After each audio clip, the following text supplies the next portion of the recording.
I am Chloe, 33 years old and a forensic accountant who tracks hidden money for a living. You would think my family would know better than to try and scam me. At our Thanksgiving dinner, my sister raised her crystal glass and bragged to the entire table that she and her husband were flipping the family downtown condo for an easy profit. My parents beamed with pride. I just smiled and took a slow sip of my wine. She did not know I had quietly bought that exact condo directly from the bank 7 years ago. And she certainly did not know I was about to let her husband admit to federal wire fraud in front of everyone. Before I continue this story, let me know where you are watching from in the comments below. Hit like and subscribe if you have ever had to outsmart a toxic family member to protect what is yours. Growing up in the affluent suburbs of Chicago, appearances were the only currency my parents, Richard and Vivian, truly valued. Our sprawling six-bedroom estate was a monument to their obsession with high society, filled with imported Italian marble and custom furniture they could barely afford. Behind the heavy oak doors, the reality was a toxic hierarchy where my older sister Brooke reigned supreme. At 35, Brooke was the golden child, a woman who was celebrated simply for existing. She recently married Marcus, a charismatic African-American man who dresses in tailored Italian suits and speaks exclusively in startup buzzwords. He calls himself a real estate and crypto investor, but I have audited enough corporate fraudsters to recognize a con artist when I see one. This year, my parents outsourced the entire Thanksgiving dinner to a high-end catering company. The dining room air was thick with the smell of roasted turkey, truffle, mashed potatoes, and the suffocating weight of fake pleasantries. I sat near the end of the long mahogany table, wearing a simple but sharp blazer, quietly eating my meal, while the rest of the family fawned over Brooke and Marcus.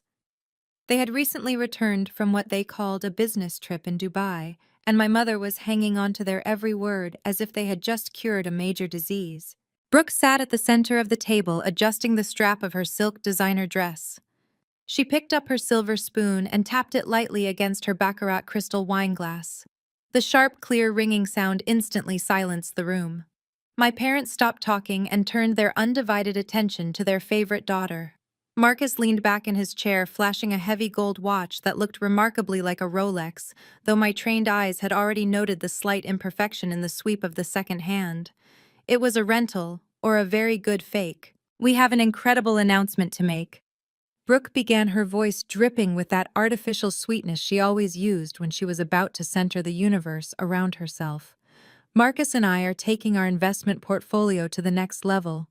As you all know, Marcus has been securing some massive crypto gains, and now we are expanding into high-end property development.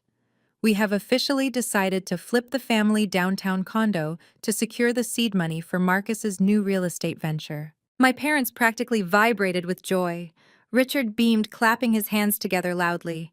"That is brilliant, Marcus. Absolutely brilliant. Real estate is where the real generational wealth is built. I always knew you two would do something massive." Vivian clapped her hands together, her diamond rings clinking. "Oh, Brooke, I am so incredibly proud of you both. Taking the old family condo and turning it into a multi-million-dollar enterprise. That is exactly the kind of ambition this family needs." The downtown condo they were talking about was a beautiful two-bedroom unit in the heart of the city. What Brooke conveniently left out of her grand speech was that the condo had not belonged to the family for almost a decade. But I let them revel in their delusion for a few more minutes. I sliced a piece of turkey, my face completely neutral. As a forensic accountant, my entire career is built on patience. You never interrupt a liar when they are busy weaving their own trap. You just let them keep talking until they hand you the evidence you need. Marcus smiled smoothly, wrapping an arm around Brooke's chair. "Thank you, Richard. Vivian, it is all about synergy and aggressive capital allocation. The market is hot right now. We have already found a private buyer willing to pay significantly over market value. Once the sale clears, we are rolling that capital directly into a commercial development project. It is going to be a huge win for the family legacy." The table erupted into another round of applause and congratulations. It was a sickening display of blind validation. Then, the inevitable happened. Whenever Brooke received praise, Vivian always found a way to use it as a weapon against me. It was a dynamic as predictable as gravity. Vivian turned from her golden child and shot a sharp, condescending look down the table at me. "Are you listening to this, Chloe?"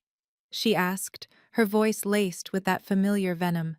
"You really should take notes from your sister and Marcus. This is what real success looks like, building an empire, making bold moves.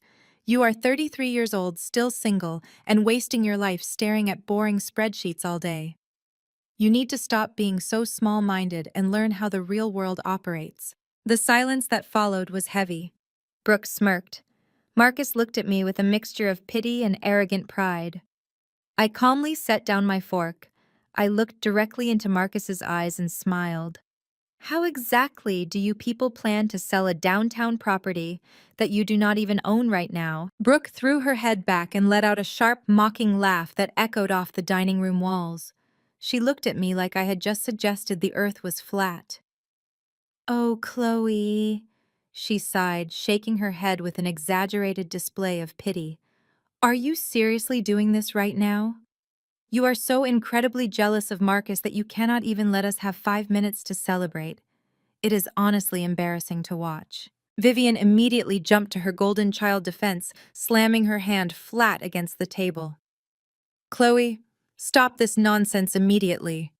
Do not ruin this Thanksgiving dinner with your bitterness just because your sister found a successful husband and you are still eating microwave dinners alone." Marcus adjusted the cuffs of his tailored suit, flashing that fake Rolex again. He gave me a condescending cold smile reserved for unruly children. "Listen, Chloe. I understand that the world of high-stakes real estate can be confusing for someone with an employee mindset. You are used to a safe, predictable paycheck. You see a property and just think of it as a place to live. I see leverage. I see capital allocation. When you are managing millions in assets, the legal details are just paperwork that my lawyers handle." I did not raise my voice. I did not argue. I simply reached into my structured leather tote bag resting beside my chair. I pulled out a thick, heavy manila envelope and tossed it casually across the mahogany table. It slid right past the crystal gravy boat and stopped directly in front of my father's plate. "Go ahead and look at the paperwork, Dad," I said, keeping my voice completely devoid of emotion. "Read it out loud for the real estate visionary sitting next to you." Richard stared at the envelope as if it were a live grenade. He wiped his hands on his linen napkin, picked up the envelope, and slowly unclasped it. He pulled out a crisp, official stack of documents. The very first page was a property deed bearing the seal of the county recorder. Beneath it were 7 consecutive years of property tax receipts, all stamped paid in full. "What is this?" Vivian asked, her voice losing its previous venom replaced by a sudden creeping anxiety. Richard's face drained of color. He looked from the documents to me, his mouth opening and closing silently. "I will explain it since Dad seems to have lost his voice," I said, leaning back in my chair. 7 years ago, while you two were busy hosting country club galas and pretending to be the wealthiest couple in the neighborhood, you were secretly drowning in debt. Richard made some terrible speculative investments that wiped out your liquid cash. The bank was initiating foreclosure proceedings on the downtown condo. You were terrified of the public humiliation. You begged me for help because Brooke was too busy spending your money on designer handbags to actually earn a living." Brooke's jaw dropped. "You are lying," she gasped, looking at our parents. "Tell her she is lying." Neither Richard nor Vivian said a word. The silence in the room was deafening. "I used early auditing bonuses to buy the condo outright, paying in cash to settle the debt with the bank and save your precious reputation." I continued, my voice sharp and precise. "I have maintained the property and paid every single cent of the property tax for the last 7 years. If Marcus was truly the brilliant investor he claims to be, a basic $10 public record search would have shown him exactly whose name is on that deed. It is my name. Only my name." Brooke turned ghostly pale. She stared at Marcus, who suddenly looked like he was having trouble swallowing. The arrogant posture completely vanished from his frame.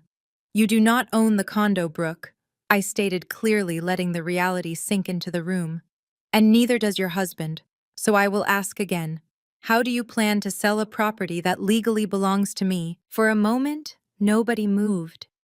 The reality of the situation hit them like a freight train. Their entire narrative, their bragging their grand plans for Marcus' fake empire, had just been obliterated by a few sheets of paper. Then the true nature of my family revealed itself. The shock vanished instantly, replaced by shameless entitlement. Vivian recovered first. She smoothed her skirt and forced a bright, desperate smile. "Well, this is actually perfect news," she said, clapping her hands together as if I had just announced a promotion. "Chloe, you are such a smart girl for keeping the property safe all these years. You essentially held it in trust for the family, and now the family needs it." I stared at her, genuinely amazed by the audacity. "Held it in trust? I bought it with my own money." Richard slammed his fist on the table, his earlier embarrassment transforming into aggressive demands. "Do not talk back to your mother, Chloe. You have no need for a downtown condo. You live alone. You work all day. Marcus is a married man trying to build a business empire for your sister. He needs that capital right now to close a massive deal." Brooke quickly regained her footing, her eyes narrowing as she glared at me across the table. "Exactly," she sneered. "You are just being selfish. We are family, Chloe. You are supposed to support us. Marcus is trying to build generational wealth, and you are standing in the way because of some technicality on a piece of paper." Vivian stood up and walked toward me, her voice dripping with manipulation. "Chloe, sweetheart, be reasonable. Marcus has incredible opportunities lined up. If you just sign the deed over to him tonight, he can proceed with the sale. We will even let you keep a small percentage of the profits as a thank you for managing the taxes. Sign it over right now." I looked at my mother's outstretched hand, her manicured fingers waiting for me to produce a pen and hand over a property worth hundreds of thousands of dollars. The audacity of her demand hung in the air, thick and suffocating. When I did not reach into my bag to comply, the illusion of polite negotiation shattered. The entire table erupted into a chorus of demands. Richard slammed his fist down on the mahogany surface so hard that the wine glasses rattled against the fine china. He demanded family loyalty, his face turning a dangerous shade of crimson. He shouted that this was not how he raised his daughters, that blood meant sacrifice, and that my refusal to cooperate was a betrayal of everything this family stood for. Vivian, seeing that brute force was not working on me, seamlessly pivoted to her favorite tactic. She adopted the tone of a disappointed but patient teacher. "Chloe, you are not looking at the bigger picture," she said, her voice dripping with artificial empathy. "Marcus is an incredibly ambitious African-American entrepreneur. Do you have any idea how hard he has to work to break glass ceilings in the corporate real estate world? He faces systemic hurdles you could never understand. He needs this capital to secure his seat at the table. You are sitting from a place of immense privilege right now, hoarding a property you do not even live in. You are a single woman with no husband and no children to provide for. What could you possibly need all that equity for?" Brooke immediately chimed in, emboldened by our mother's narrative. "Exactly," she sneered, leaning across the table and pointing an accusatory finger at me. "You are being incredibly selfish. Marcus and I are trying to build an empire. We are trying to create a massive legacy for our future children. You are just being petty because no man has ever chosen you to build a life with. You are keeping a vacant apartment hostage just to spite my happiness. You should be honored to help Marcus overcome these systemic barriers, but instead, you are just acting like a bitter spinster trying to ruin our Thanksgiving." I let their insults wash over me.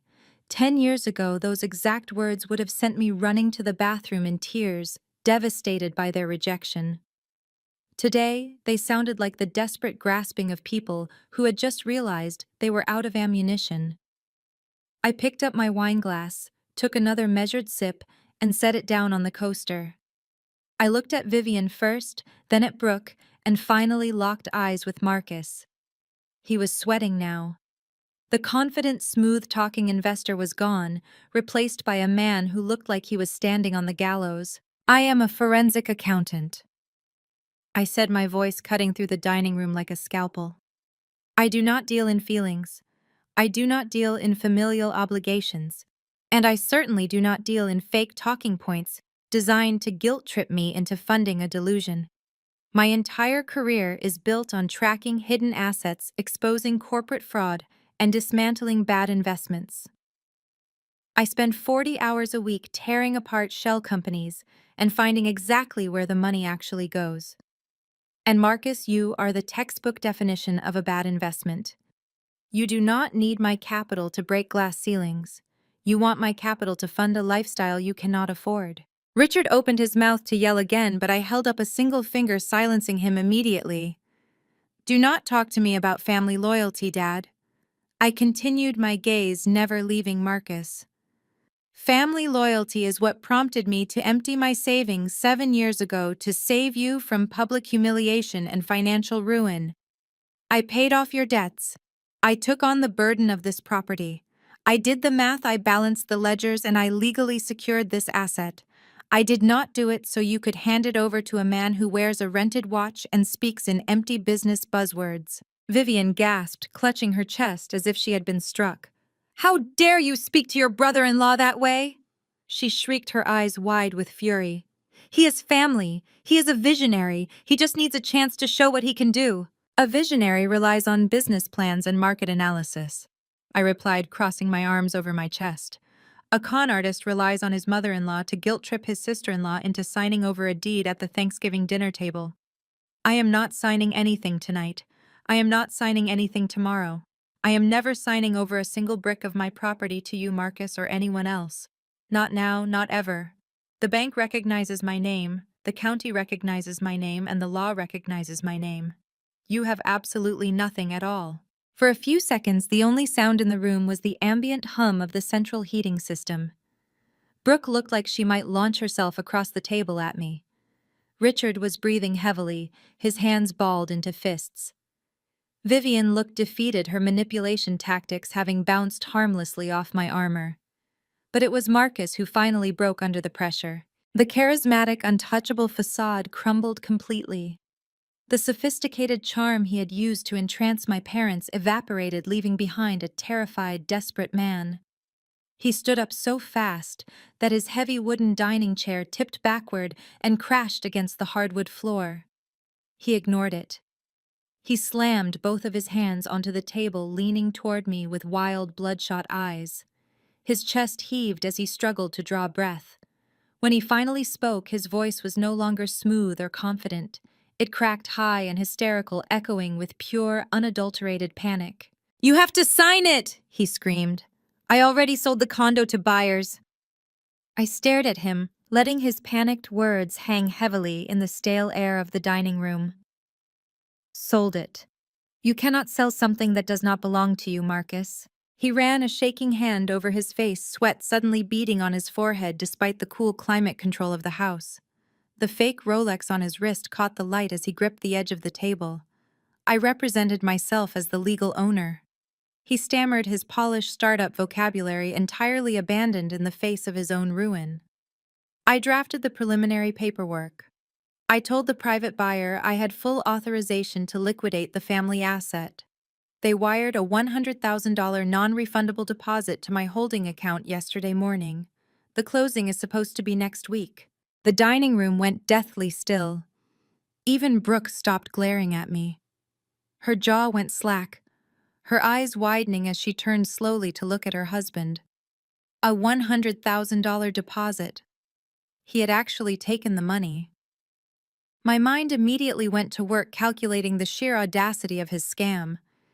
He had accepted a massive cash transfer based on a complete fabrication, likely using fraudulent disclosure forms and forged signatures to bypass the initial banking security checks. Vivian let out a strangled gasp, clutching the edge of the table as if the floor had suddenly dropped out from underneath her. Richard turned chalky white, the angry crimson flush draining rapidly from his cheeks. For a brief second, I actually thought they might finally see Marcus for the criminal he was. I thought they would throw him out of their house for jeopardizing their precious reputation and bringing a massive legal liability right to their doorstep. Instead, they turned their collective panic entirely onto me. "Chloe, you have to fix this. Vivian cried out, her voice pitching into a hysterical whine that grated against my ears. You have to sign the deed over right now. If that buyer finds out Marcus does not own the condo, they will demand their money back. They could sue him. They could sue us. Think of the scandal. It is just an innocent misunderstanding, Richard barked, scrambling out of his chair to point a trembling finger at my face. Marcus was just eager to get his business off the ground. He was being proactive in a highly competitive market. You are family, Chloe. You are going to sign those papers tonight and save your brother-in-law from this mess. We will not let you ruin his life over a technicality. Brooke began to sob loudly, throwing her arms around Marcus's neck like he was a martyr. Please, Chloe, you cannot let them do this to him. We already spent some of the deposit on the new business licenses and the venue deposit for the Wealth Gala we are hosting next week. We cannot give the money back. It is gone. I looked at the four of them, a perfect portrait of suburban delusion. They were perfectly willing to let me lose a property I had paid for with my own hard-earned cash just to cover up a blatant crime. They wanted me to fall on my sword so they could keep playing house in high society. I stood up slowly, my chair scraping loudly against the hardwood floor. I reached for my tailored wool coat, draped over the back of my seat, and slipped it on, adjusting the collar with meticulous care. I picked up my structured designer tote bag, making absolutely sure the deed and the tax receipts were safely tucked inside the zippered compartment. I did not raise my voice. I did not shed a single tear. I just looked directly into Marcus's terrified, bloodshot eyes. Let me explain something to you, Marcus, I said, keeping my tone as professional and detached as if I were delivering an audit report to a corporate board of directors. When you misrepresent yourself as the owner of a property, draft fraudulent documents, and convince an investor to send you money, that is not an innocent misunderstanding. It is an intentional scam. And when you accept a six-figure wire transfer across state lines into a holding account for an asset you do not legally possess, that escalates the situation entirely. That is a federal crime. It is called wire fraud. Marcus physically recoiled as if I had struck him across the face. As a licensed forensic accountant, I continued, my voice echoing sharply in the silent dining room. I am legally obligated to report financial crimes. If you think I am going to sign my name on a fraudulent property transfer and make myself an accessory to your federal wire fraud, you are completely out of your mind. I suggest you find a very good defense attorney immediately, because you are going to need one when that buyer realizes they have been scammed and goes straight to the authorities. The penalties for wire fraud carry up to 20 years in federal prison. I turned on my heel and walked toward the grand entryway of the house. The shouting erupted instantly behind me. Richard bellowed my name, commanding me to come back and sit down. Vivian wailed about the family reputation being destroyed and how I was a traitor. Brooke screamed that I was a monster who hated seeing her happy and wanted to destroy her future children. I ignored all of it. I pulled open the heavy oak front door and stepped out. The freezing Chicago wind hit my face instantly, a sharp and welcome contrast to the suffocating heat of my parents' dining room.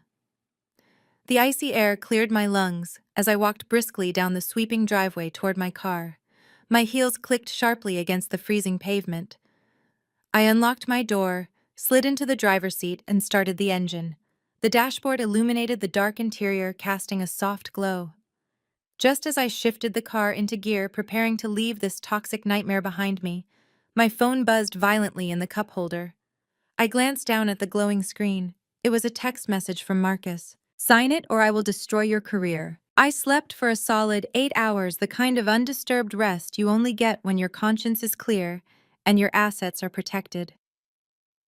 When my alarm went off at 6 in the morning, I checked my phone. 47 missed calls. 32 from Vivian, 15 from Richard. No messages from Brooke or Marcus. I did not shed a single tear. Crying over people who view you as a disposable automatic teller machine is a waste of hydration.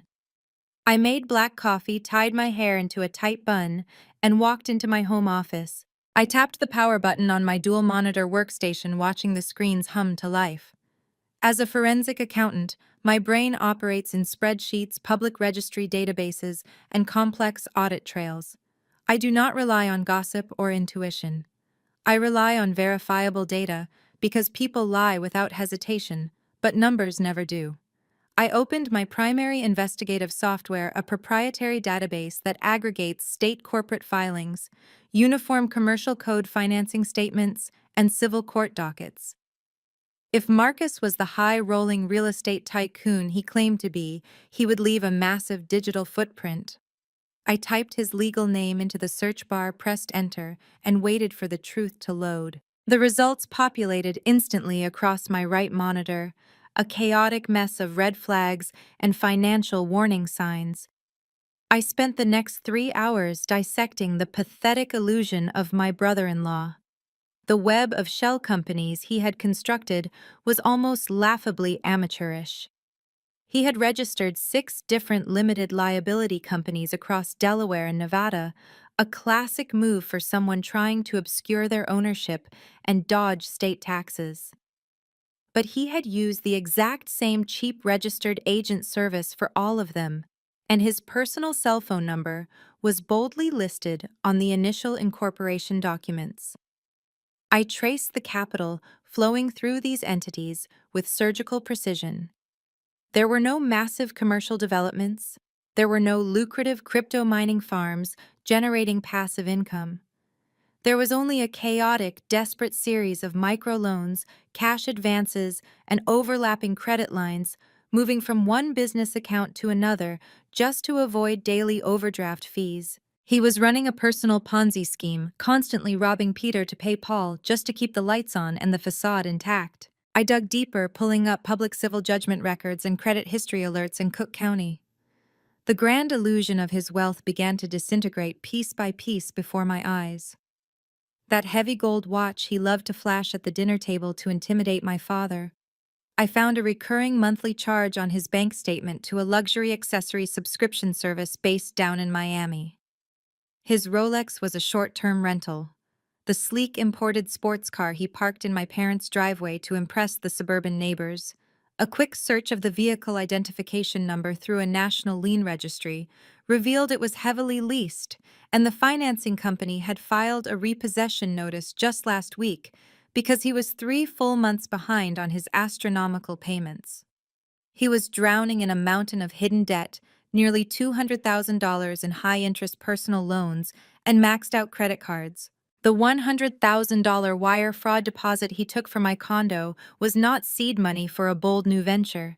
It was a desperate lifeline to keep his angry creditors from breaking his kneecaps. I printed every single document, compiling them into a thick, heavily tabbed binder. I slipped the binder into my structured leather tote bag alongside my own original property deed. I dressed in a sharp charcoal suit, grabbed my car keys, and headed to my firm in downtown Chicago. I felt a cold, clinical satisfaction settling into my bones. Marcus had threatened to destroy my career, but he was completely unarmed in a war of financial attrition. I parked in the underground garage and took the elevator up to the 30th floor, ready to tackle a normal, productive workday. I had just settled into my glass-walled corner office and opened my first major client file when the internal phone on my desk buzzed loudly. It was Sarah, our front desk receptionist, and she sounded absolutely terrified. "Chloe, you need to come to the reception area right now," she whispered frantically into the receiver. "There is an older woman here, claiming to be your mother, and she is completely losing her mind. She is screaming at the building security guards and demanding to speak directly to the managing partner of the firm." I did not panic. I calmly stood up, smoothed the minor wrinkles from my blazer, and walked out of my office, navigating the maze of cubicles toward the expansive marble lobby. I could hear Vivian before I even saw her. Her shrill, demanding voice echoed off the high acoustic ceilings, violently cutting through the usual quiet professionalism of our corporate accounting firm. "How dare you tell me to lower my voice?" Vivian shrieked, pointing a manicured finger directly at a bewildered security guard who was trying to calm her down. "My daughter works in this building, and she has stolen hundreds of thousands of dollars from her own family. I demand to see whoever is in charge of this firm immediately. She needs to be fired and arrested right now. You are harboring a dangerous criminal." Several of my senior colleagues had stopped in the hallways, staring in shock. Vivian wore an expensive trench coat, her blonde hair perfectly styled, but her face was twisted into an ugly mask of rage. She was weaponizing her suburban entitlement, trying to manufacture a public scandal to force my submission. She thought bringing her unhinged theatrics to my professional sanctuary would terrify me into signing over my property to save my reputation. She assumed I would crumble under the threat of public humiliation. She was going to be incredibly wrong. I walked right up to my mother, my heels silent on the polished marble floor. The security guard looked visibly relieved. I thanked him for his patience and turned my attention to Vivian. She opened her mouth to scream another accusation, but I cut her off with a voice so sharp it instantly froze the air. If you want to discuss family finances, Mom, we will do it in private. If you scream one more word in this lobby, I will have security arrest you for public disturbance. She snapped her mouth shut, her eyes darting around at my senior colleagues, who were watching the spectacle. The threat of a police escort pierced her thick suburban entitlement. I gestured toward a soundproof glass conference room just off the main lobby. She grabbed her designer purse and marched inside, her chin held high. I followed her, pulling the heavy glass door shut and clicking the privacy lock securely into place. The ambient noise vanished entirely, leaving us in absolute silence. The moment the lock clicked, Vivian abandoned her aggressive public persona. The shrill anger vanished, replaced by the theatrical performance I had seen 1,000 times before. She collapsed into an ergonomic leather chair and buried her face in her hands. She began to sob loudly, her shoulders shaking with dramatic breaths. "Chloe, how could you do this to us?" She wept, tears ruining her expensive makeup. "Your father is at home having chest pains from the stress. You are destroying our lives over a property you do not even need." I stood at the head of the conference table, watching her performance with the cold detachment of a scientist observing a highly predictable experiment. I did not offer her a tissue. I did not sit down to comfort her. I just stared. "Please, Chloe," she begged, reaching across the glass table. "Just sign the deed over to Marcus today. We can fix this massive mistake. We can keep the private buyer from calling the police. You have a fantastic job. You can easily buy another apartment later, but Marcus and Brooke need this capital to survive. Do not be the reason your sister loses everything she worked for." I stared at her outstretched hand, marveling at the sheer psychological manipulation on full display. She was weaponizing my sister's fake distress to cover up a federal crime, framing my refusal to be a victim as an act of betrayal. I reached into my leather tote bag. I did not pull out the property deed she was hoping to see. Instead, I pulled out a slender red file folder and slid it smoothly across the table. It stopped right next to her trembling hand. Vivian stopped crying immediately. She looked at the folder, her manicured eyebrows knitting together in deep confusion. "What is this?" she asked. "Go ahead and open it," I instructed calmly. "It is a piece of family history I spent a lot of time reconstructing." Vivian opened the folder. Inside were official bank transfer logs, investment portfolio summaries, and a certified copy of a trust fund charter. The color instantly drained from her face, leaving her looking hollow and terrified. 10 years ago, I said, my voice echoing coldly in the small room, Grandpa established an $80,000 educational trust fund in my name. It was strictly designated for my college tuition and basic living expenses. He made you and Dad the legal custodians of that account until I turned 25. I never saw a single penny of that money. You told me the market crashed. You told me I had to take out massive student loans and work night shifts at a diner just to pay for my degree. Vivian could not look at me. Her eyes remained glued to the highlighted banking records. But numbers never lie. "Mom," I continued, stepping closer to the table to loom over her. "I tracked every single withdrawal you and Dad made from that trust. You deliberately drained my college fund. You took $40,000 to pay off credit card debt Brooke accumulated in Europe. Dad took the remaining $40,000 to cover margin calls on his failed stock bets. You stole my future to fund my sister's luxury vacations." Vivian opened her mouth to speak. The undeniable proof of her financial betrayal was staring her down. "You let me drown in student debt while Brooke bragged about her designer wardrobe," I said, bringing my face level with hers. So when the bank was about to foreclose on your precious downtown condo 7 years ago, and I stepped in with my cash to save you from public ruin, that was not an act of charity. I did not buy that property to hold it in trust for Marcus or Brooke. That condo was my legal restitution for the $80,000 you stole from me. You owe me everything. I owe you absolutely nothing but my silence. And you are only getting that silence if you walk out right now. The fake tears were completely gone. The victim routine evaporated into thin air. Vivian looked at me and the mask completely fell away. Her eyes narrowed into slits of pure unadulterated hatred. She slowly closed the red folder and pushed her chair back. She stood up, smoothing the front of her expensive trench coat, her jaw clenched tight. She walked toward the heavy glass door, her heels clicking sharply against the floor. Before she opened it, she turned back to face me, her voice trembling with absolute fury. "You think you are so smart with your little spreadsheets and legal threats?" She hissed, her face contorted with dark rage. "But you are going to pay for this, Chloe. You are going to pay dearly for treating your family like common criminals. We will make sure you lose everything." She yanked the door open and stormed out of the lobby, leaving a trail of destructive promises in her wake. The glass door swung shut. I watched Vivian march through the lobby and disappear. She underestimated my capacity for compartmentalization. I walked back to my desk and spent the day finalizing a complex audit. I simply did my job. Narcissists do not retreat when confronted with the truth. They change the battlefield, twisting the narrative until they are the victims. I expected a smear campaign.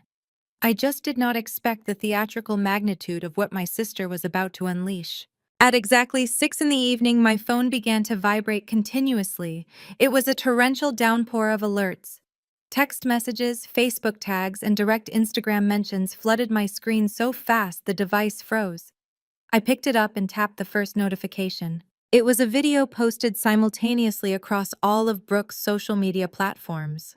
The production value was almost comical. Brooke sat on her plush designer sofa wearing a muted beige sweater that made her look unusually fragile. Her makeup was done to perfection, emphasizing the redness around her eyes, as if she had been crying for hours. Marcus sat beside her, holding her hand tightly. I hit play and listened to the performance of a lifetime. "I never thought I would have to make a video like this," Brooke began, her voice trembling with manufactured grief. "But Marcus and I are facing an unimaginable nightmare, and we need our community right now. Marcus has been working day and night to build a real estate business to support our growing family." And yes, I said growing. Brooke placed a trembling hand over her perfectly flat stomach. "We just found out we are expecting our first child." She paused, letting the fake tears spill over her eyelashes. "But instead of celebrating, we are terrified. My own sister Chloe is trying to destroy us. She is a wealthy, corporate-obsessed accountant who cares more about spreadsheets than human beings. Because she has always been jealous of my relationship with Marcus, she is using a legal loophole to steal our downtown condo. She is literally trying to evict a pregnant woman and her hardworking husband onto the freezing streets right before the holidays. We put our life savings into that home, and she is ripping it away just to spite my happiness." I watched the video twice just to catch every lie. Brooke did not mention the wire fraud. She did not mention the shell companies. She erased the fact that I bought the condo with my own cash to save our parents from bankruptcy. She painted me as a bitter, lonely spinster actively throwing a pregnant woman out into the snow. The narrative was designed for maximum emotional impact, and the suburban echo chamber swallowed it whole. The comments section under the video was an absolute war zone. People I had not spoken to in a decade were suddenly experts on my moral failings. My Aunt Susan commented that I was a disgrace to the family name and deserved to die alone. Cousins who had happily attended Marcus's lavish parties called me a sociopath. Random high school acquaintances and local country club wives tagged me, flooding my notifications with vitriol. I received paragraphs of aggressive abuse calling me a monster, telling me I should be ashamed of my wealth, and threatening to expose my cruelty to the entire city. A normal person might have panicked under the weight of this harassment. A normal person might have desperately tried to defend themselves online with logic. But engaging with a coordinated smear campaign only gives it oxygen. I am a professional auditor. I deal only in hard evidence. So I took a deep breath, opened my screen capture software, and went to work. I captured high-resolution screenshots of Brooke's video timestamps and every defamatory comment from my family members. I recorded every hateful text message, carefully logging the phone numbers associated with each threat. I organized everything into a secure, encrypted folder on my personal cloud drive. They thought they were destroying my reputation, but all they were doing was handing me a silver platter of documented evidence for a massive defamation lawsuit. I spent 3 hours cataloging the abuse, creating a flawless digital paper trail. By the time I finished, it was past 9 at night. I drove back to my townhouse, poured myself a glass of water, and went to sleep feeling entirely untouchable. I knew the law was on my side. I knew the financial records were bulletproof. I assumed the social media circus would eventually burn itself out once the legal realities of Marcus's wire fraud came to light. I arrived at the office the next morning at my usual time, feeling refreshed and ready to tackle my caseload. I walked through the lobby, grabbed my coffee, and headed toward my department. But the atmosphere in the office felt entirely different today. My colleagues were not making eye contact. The usual morning chatter stopped abruptly when I walked past the break room. People stared at their monitors, typing furiously, but the tension in the air was thick and undeniable. I set my bag down on my desk and reached for my mouse. Before the screen could even illuminate, the stark red light of my desk phone began flashing. The sharp ring pierced the unnatural quiet of my office. I checked the caller identification display. It was not a client. It was not the receptionist. It was the direct extension for the managing partner of the firm, a man who rarely spoke to anyone below the senior executive level unless something catastrophic had happened. I picked up the heavy receiver and answered with my standard professional greeting.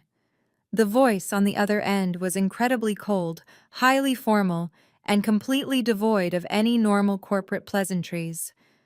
Chloe, the managing partner, said, his harsh tone leaving absolutely no room for any negotiation or discussion.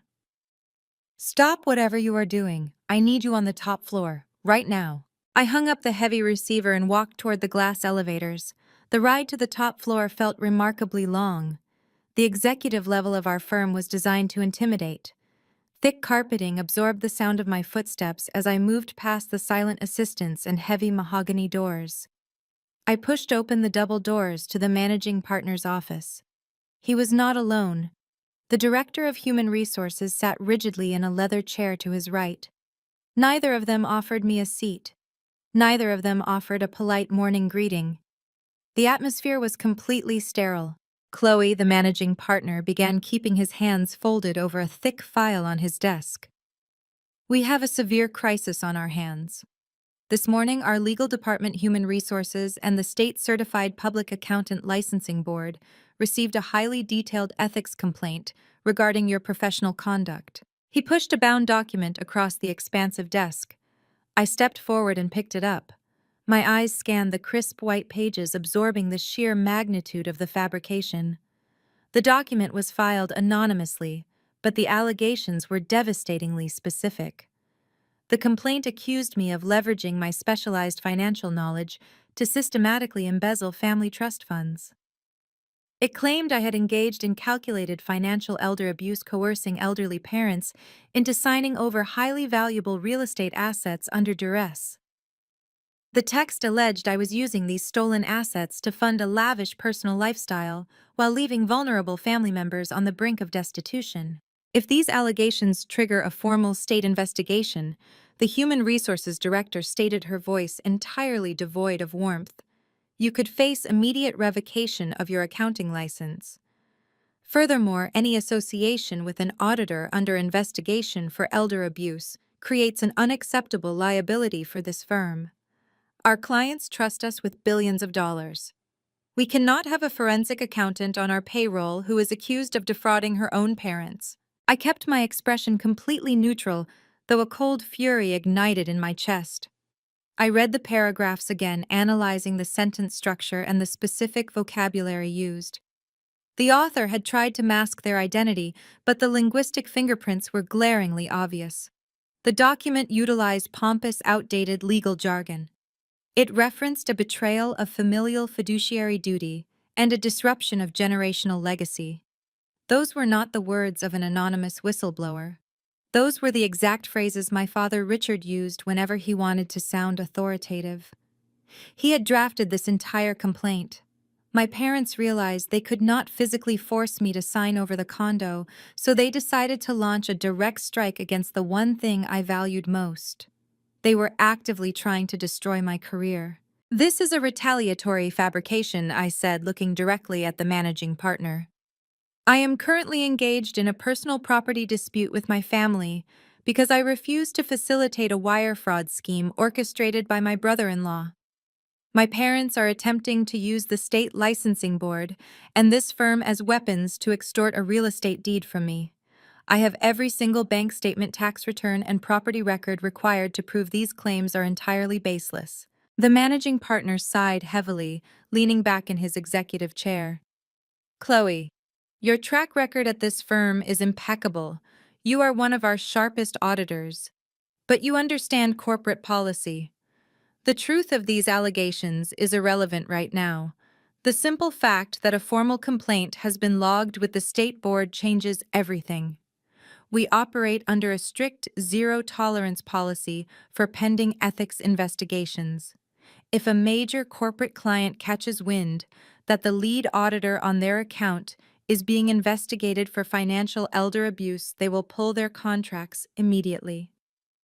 We cannot risk the firm's reputation while you sort out a toxic family dispute. The human resources director stood up, holding out a small plastic bin.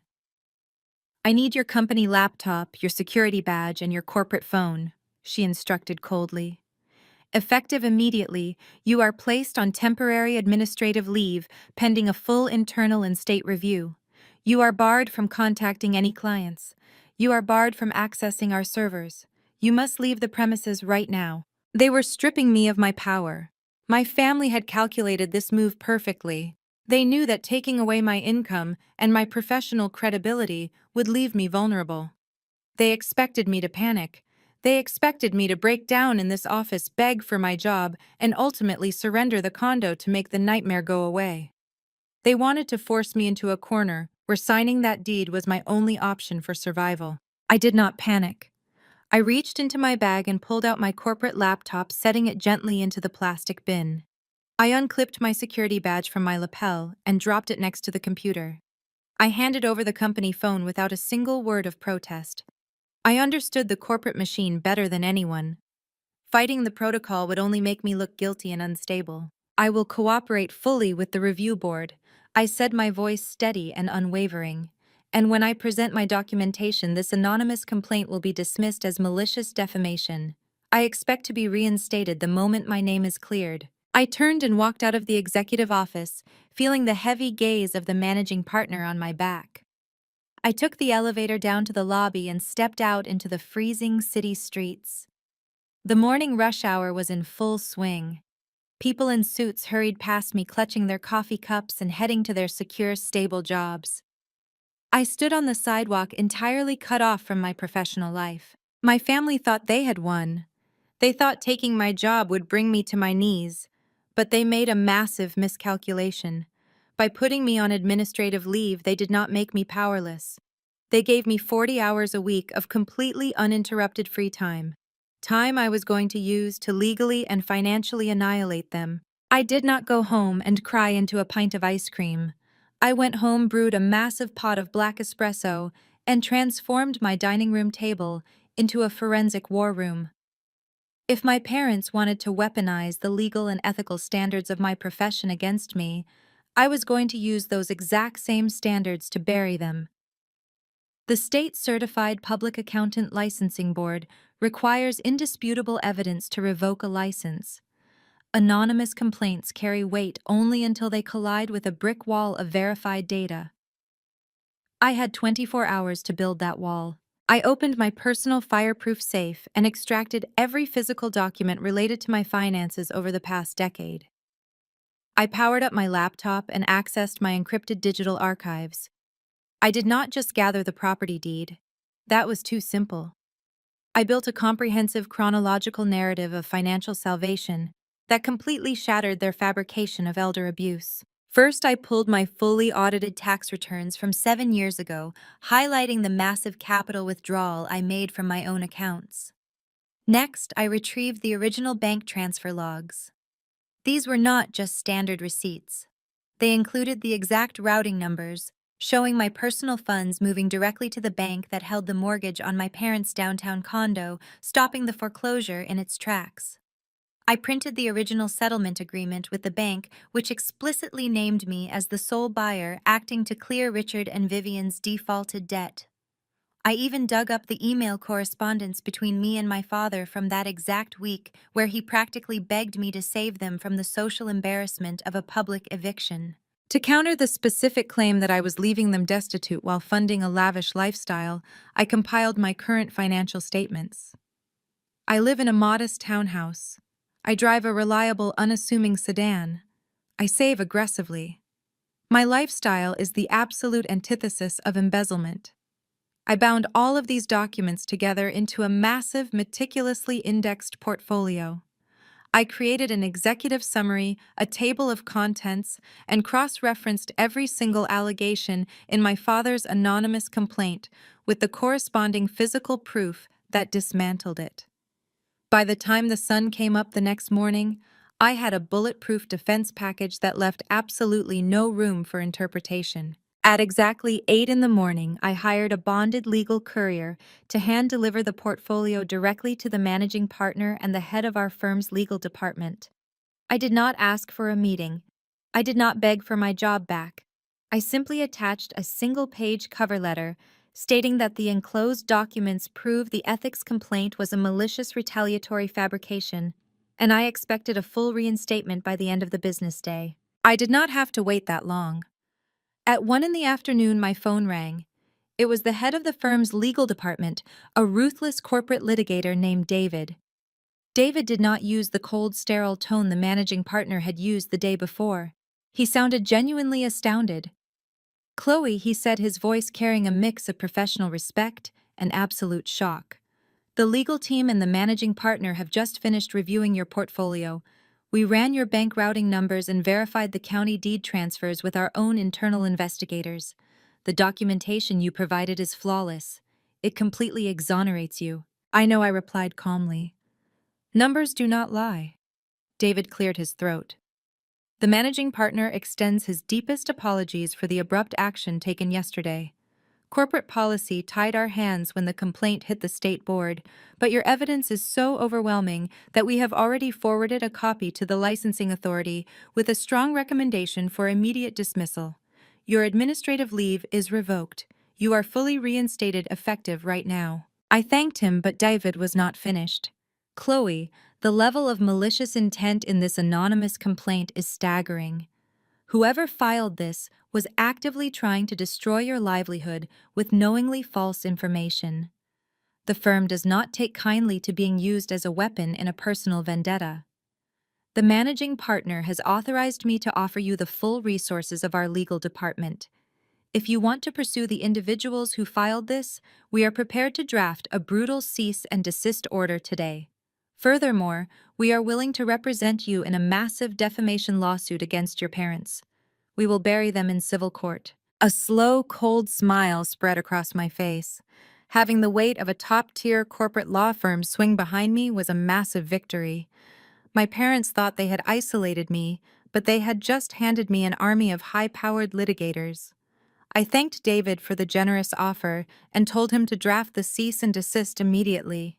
I wanted it delivered to my parents' suburban mansion by a process server so they would feel the legal consequences of their actions knocking directly on their front door. I hung up the phone, taking a deep breath of the quiet air in my living room. I had won the battle. My career was safe. My license was secure. My parents' attempt to ruin me had failed spectacularly. But as I sat there looking at the leftover financial documents scattered across my table, the feeling of victory began to fade, replaced by a sharp, gnawing realization. Clearing my name was defensive. It was just protecting what was already mine. If I wanted this war to end, I could not just play defense. I needed to go on the absolute offensive and rip the foundation out from under them. My mind shifted away from my parents and zeroed in entirely on Marcus. He was the catalyst for all of this. He was the one who had sparked this insane chain of events by promising my family a massive payout. He had confidently bragged at the Thanksgiving table about securing a $100,000 non-refundable wire transfer for my condo. I closed my eyes, running the scenario through my head. A legitimate private investor does not just wire six figures to a man without conducting a basic title search. A legitimate buyer demands an escrow account, a title company, and verified legal ownership. Marcus bypassed all standard real estate protocols to get that cash directly into his holding account. Who in their right mind would give Marcus that much money without verifying the deed? The answer hit me with the force of a physical blow. No legitimate investor would. The buyer was not a real person looking for a luxury condo. Clearing my name was not enough. To truly destroy Marcus and protect myself permanently, I needed to follow the money. I needed to open my laptop, access the public registries, and find out exactly who authorized that $100,000 wire transfer. And once I found them, I was going to burn Marcus' fake empire to the ground. I settled back into my chair. My screens displayed the database portals I used daily. Finding a ghost in the financial system is like pulling a loose thread on a cheap sweater. If you pull hard enough, the entire garment unravels. Marcus claimed he received a $100,000 wire transfer for my condo. To accept a wire of that size, he had to provide a receiving account, and the sender had to leave a digital footprint. I started with the state real estate transfer database, scanning for pending escrow files or preliminary title reports filed under my property address in the last 30 days. I found nothing. That confirmed my suspicion. No legitimate title company was involved. Marcus bypassed standard escrow entirely. He had orchestrated a direct bank-to-bank wire transfer. Any transfer over $10,000 triggers an automatic currency transaction report. I shifted my focus back to the corporate registry networks. Marcus bragged about his aggressive capital allocation, so I knew he had a web of companies. I ran his name through the master database, cross-referencing his known Nevada and Delaware entities. Delaware is notoriously friendly to shell companies, allowing people to hide behind corporate veils with minimal disclosure. It is the perfect playground for scammers. I isolated the newest limited liability company registered to his business address, a vague entity called Apex Horizon Holdings. Using my forensic software, I dug into the commercial filings associated with Apex Horizon. I found a recent uniform commercial code filing linking Apex Horizon to another obscure entity called Vanguard Digital Assets. The breadcrumbs were forming a trail. I pulled the corporate registration for Vanguard Digital. It was another Delaware shell company registered just 6 months ago. The real gold mine was buried in the cross-referenced financial filings. Vanguard Digital was not a real estate investment firm. It was registered as a decentralized finance consulting group. Crypto fraud. I leaned closer to my monitors, my pulse quickening as the puzzle pieces snapped into place. Marcus was not flipping real estate. He was running a money laundering operation. The $100,000 did not come from a private buyer looking to purchase my condo. The money came from Marcus himself. He had been running an illegal cryptocurrency scam, draining funds from gullible retail investors. You have to wash dirty digital money to make it look like clean, legitimate income. His laundering plan was shockingly simple. He used his crypto shell company, Vanguard Digital, to wire $100,000 of stolen funds to his real estate shell company, Apex Horizon. He coded the transaction as a non-refundable real estate deposit for my downtown condo. By drafting fake preliminary sale documents, he created a paper trail, making the dirty crypto money look like clean, taxable real estate revenue. He needed my signature on the deed to finalize the transaction and complete the laundering cycle. When I refused, his washing machine broke down, leaving him holding a massive bag of illegal federal wire fraud. He was a desperate federal criminal playing with fire. The arrogance of using my property to launder his stolen crypto funds was staggering. I had everything I needed to send him to federal prison for 20 years. I hit print on the corporate filings, the uniform commercial code links, and the registration documents linking the two shell companies. The printer hummed, spitting out warm pages. I picked up the stack to review the physical copies. As I flipped to the final page of the Vanguard Digital Incorporation documents, my eyes caught a detail that made my blood run absolutely cold. When you register an entity moving significant amounts of capital, the state requires a primary guarantor. This person assumes full legal and financial liability for the company actions.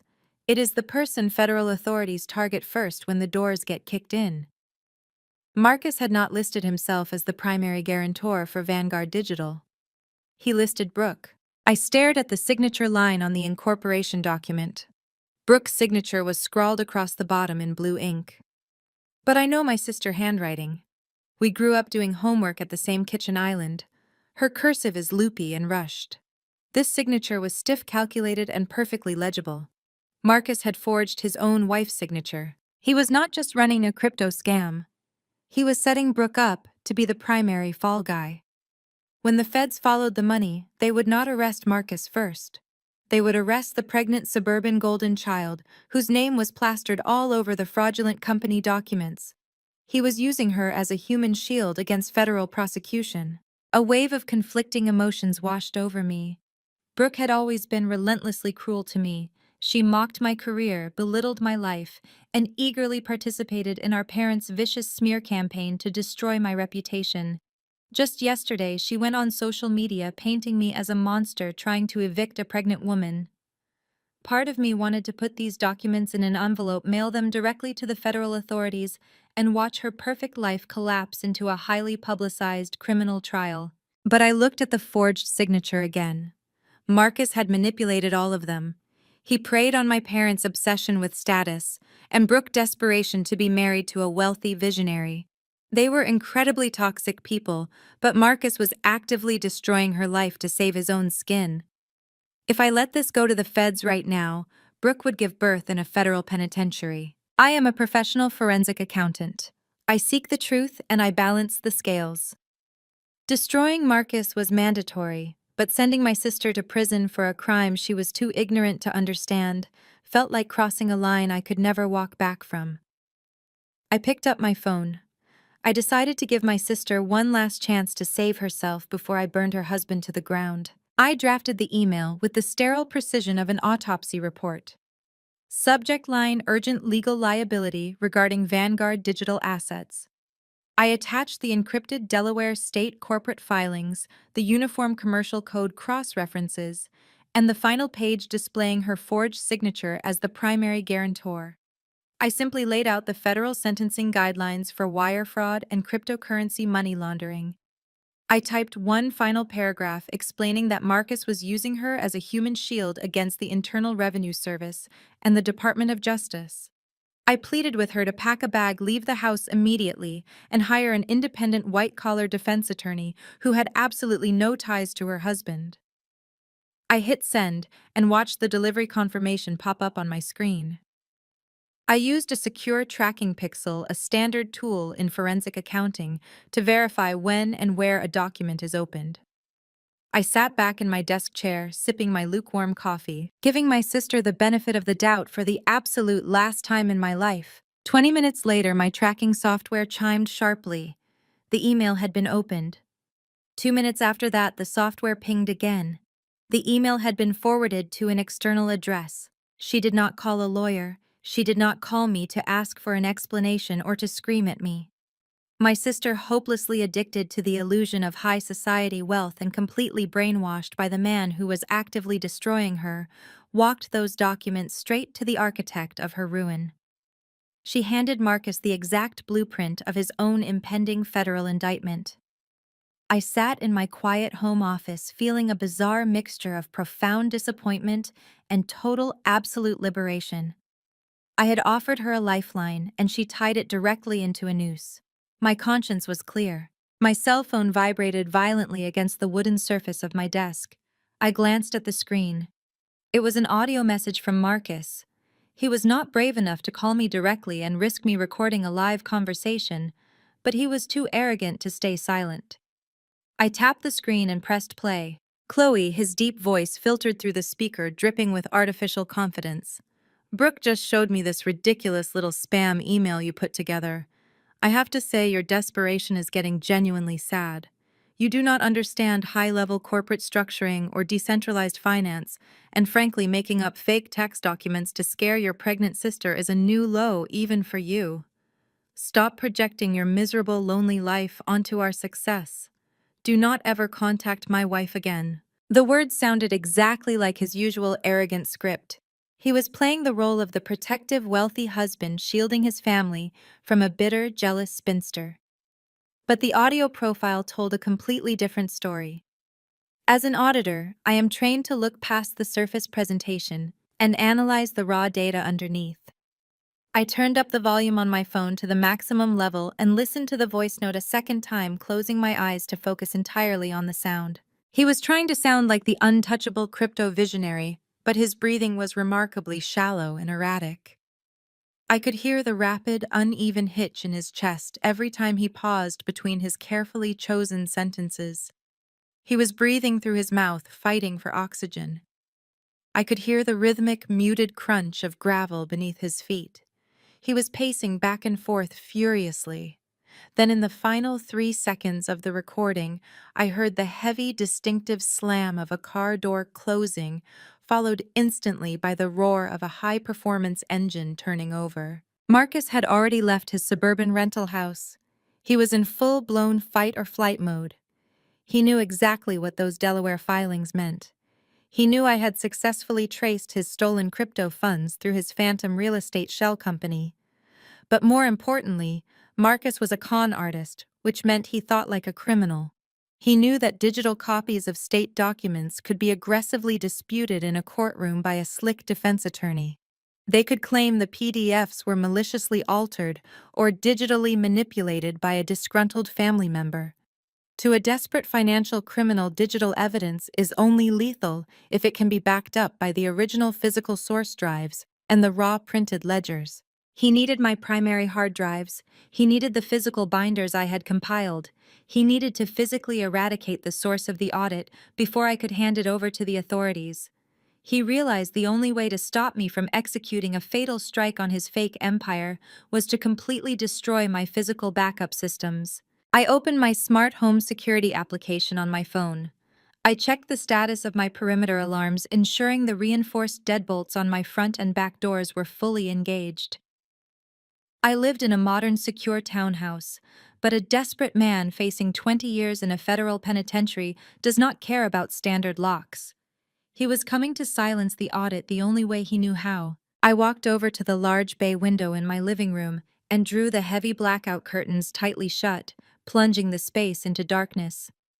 I methodically moved through the house, checking the window latches in the kitchen and the secondary lock on the sliding glass door leading to my small patio. My pulse remained steady. I did not feel fear. I felt the hyper-focused clarity of a professional preparing for the final phase of an investigation. Marcus thought he was dealing with a frightened suburban woman he could easily intimidate with brute force. He had no idea he was stepping into a highly controlled environment.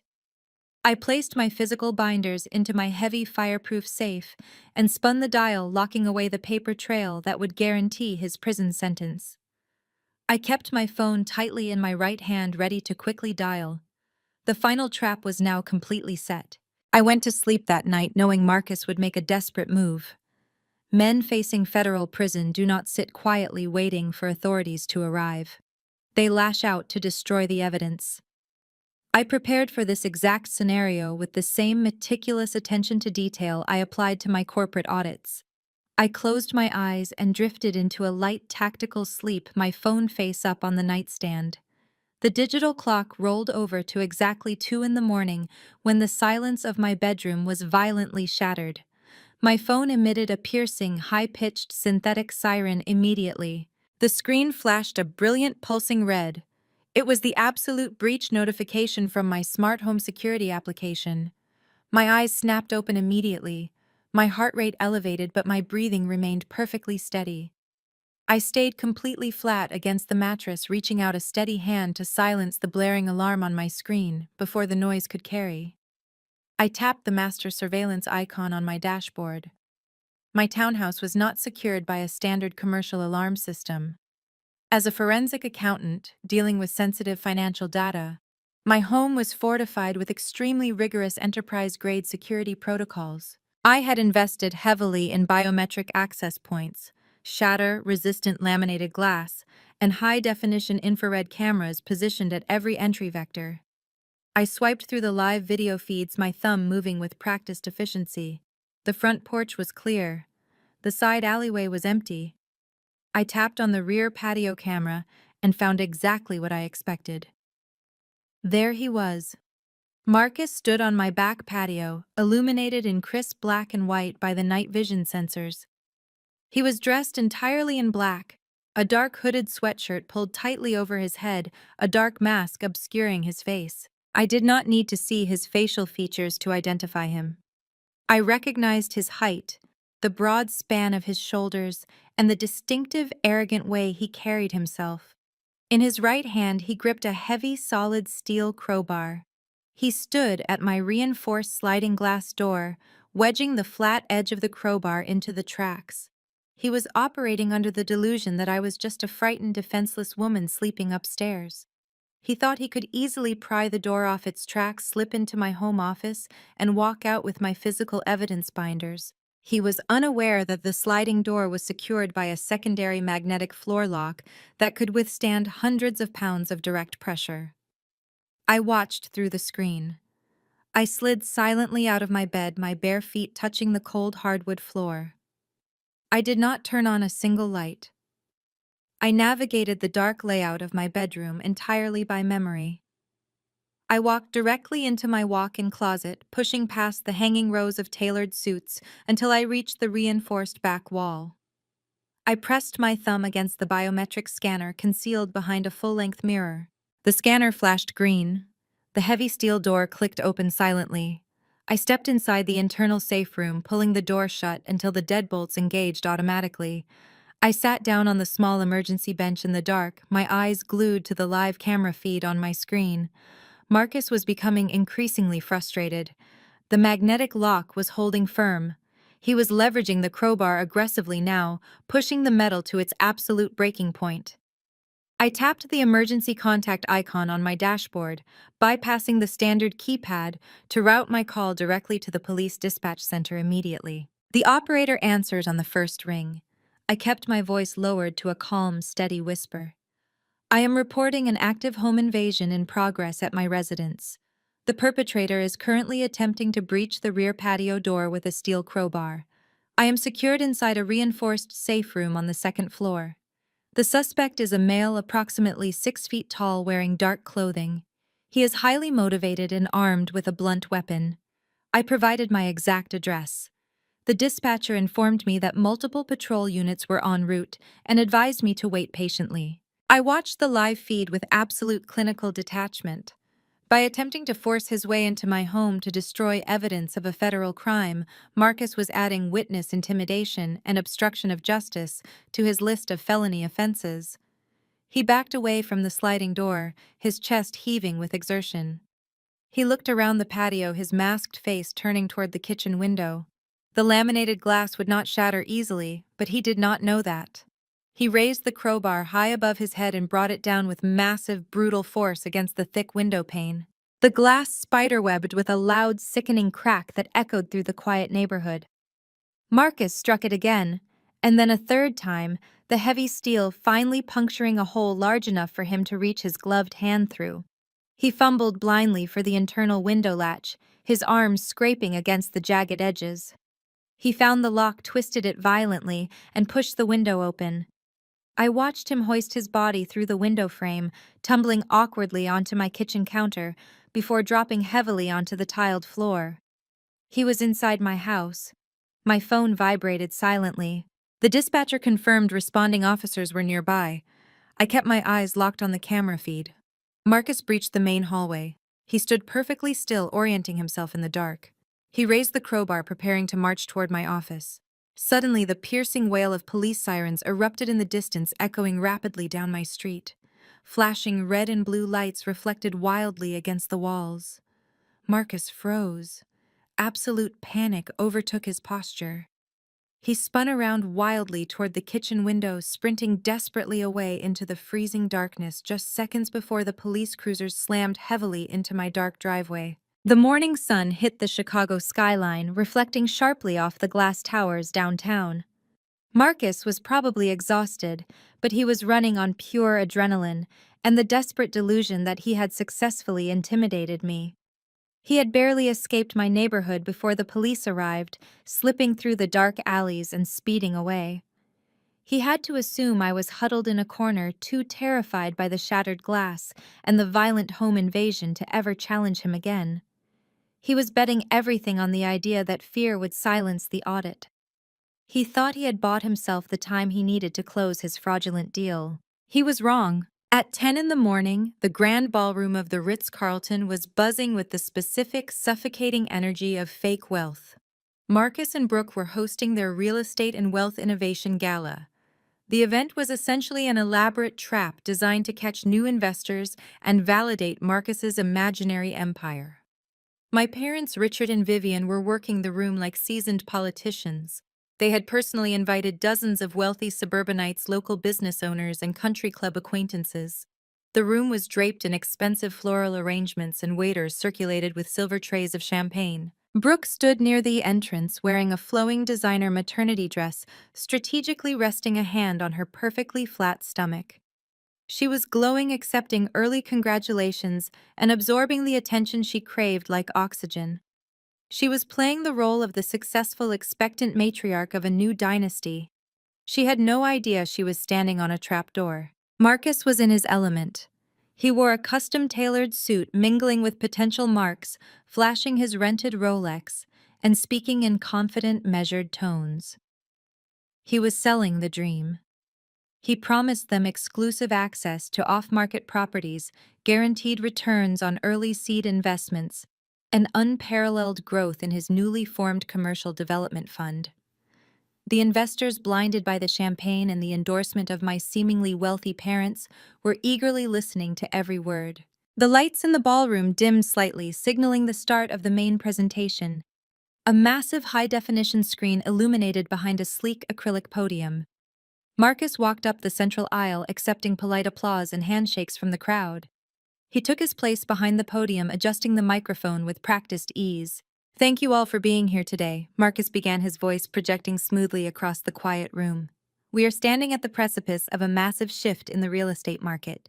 My team and I have spent the last year securing premium assets, leveraging innovative capital strategies, and building a portfolio that is designed to generate unprecedented generational wealth." My parents sat in the front row, beaming with pride.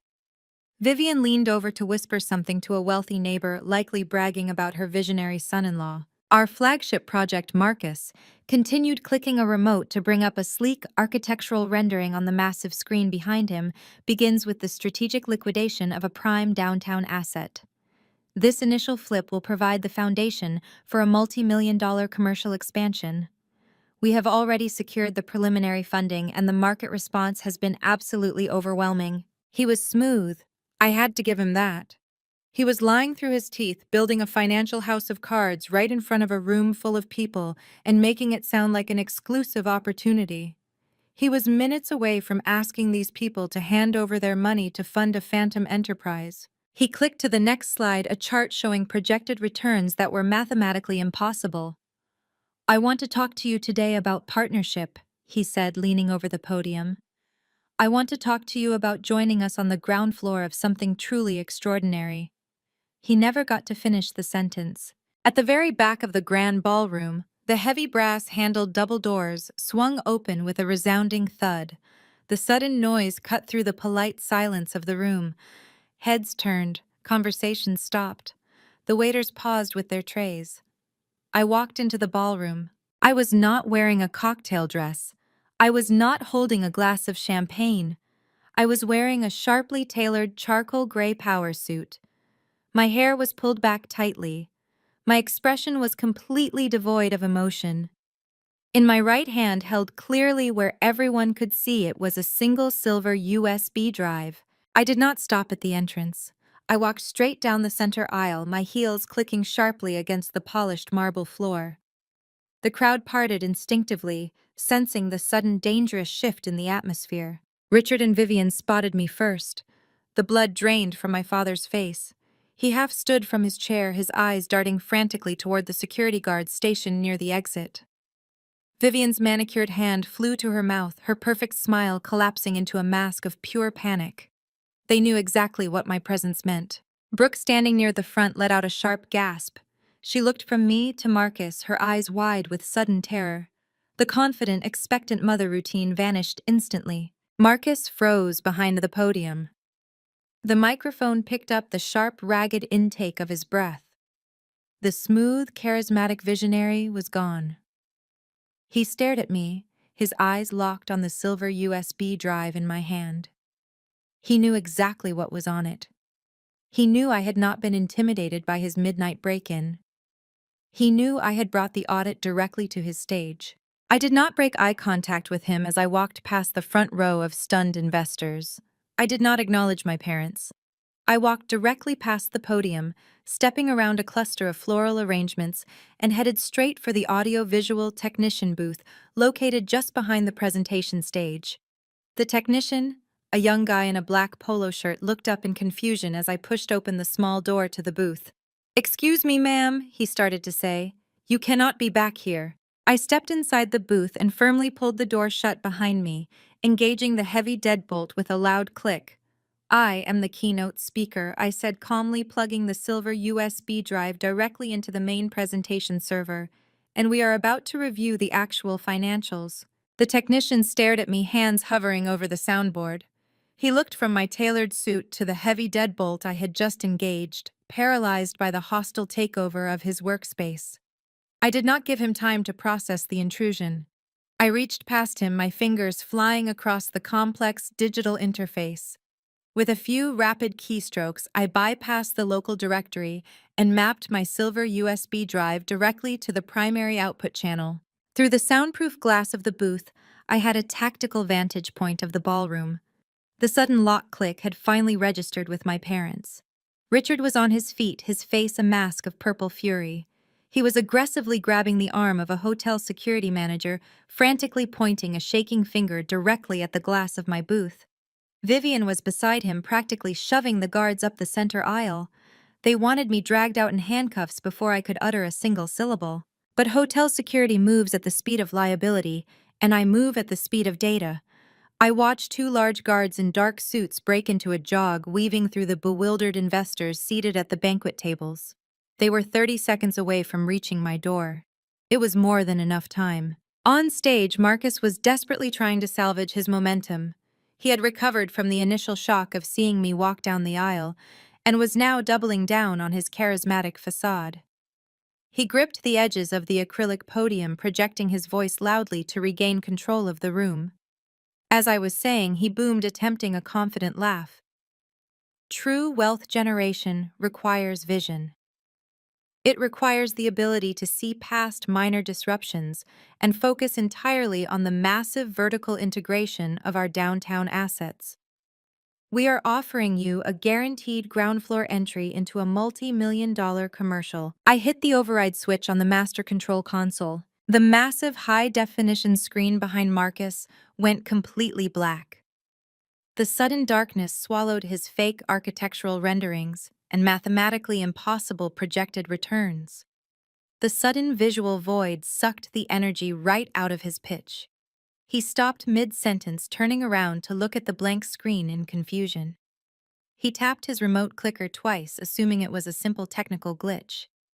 Nothing happened. He tapped it again, harder this time, a bead of sweat breaking out on his forehead. Down in the aisle, the two security guards reached the door of my booth. They grabbed the brass handle and pulled. The heavy deadbolt held firm. They banged their fists against the reinforced glass, shouting muffled demands for me to open the door immediately. The crowd of wealthy suburbanites and local investors turned their heads, their attention shifting from the confused man on stage to the commotion happening at the back of the room. The polished, elite atmosphere of the gala was rapidly disintegrating into a chaotic spectacle. The young audio-visual technician backed into the corner of the booth, holding his hands up in surrender. I ignored the guards pounding furiously on the glass behind me. I focused entirely on the audio mixing board. I located the master slider for the ballroom public address system. I pushed it all the way up, ensuring maximum volume across the dozens of surround sound speakers mounted in the ceiling above the crowd. I pulled the flexible gooseneck microphone toward my face. I did not need to shout. The amplification would do all the heavy lifting for me. I pressed the activation button. A sharp, piercing screech of audio feedback ripped through the ballroom, forcing several investors to cover their ears and instantly silencing the remaining murmurs in the crowd. When the feedback cleared, my voice boomed over the speakers, cold, crisp, and echoing with absolute authority. "Good morning, everyone," I said, my voice dropping over the crowd like a heavy winter chill. I apologize for the abrupt interruption to the scheduled programming. My name is Chloe. I am a licensed forensic accountant, and I specialize in dismantling corporate fraud. The man standing on the stage in front of you is my brother-in-law, Marcus.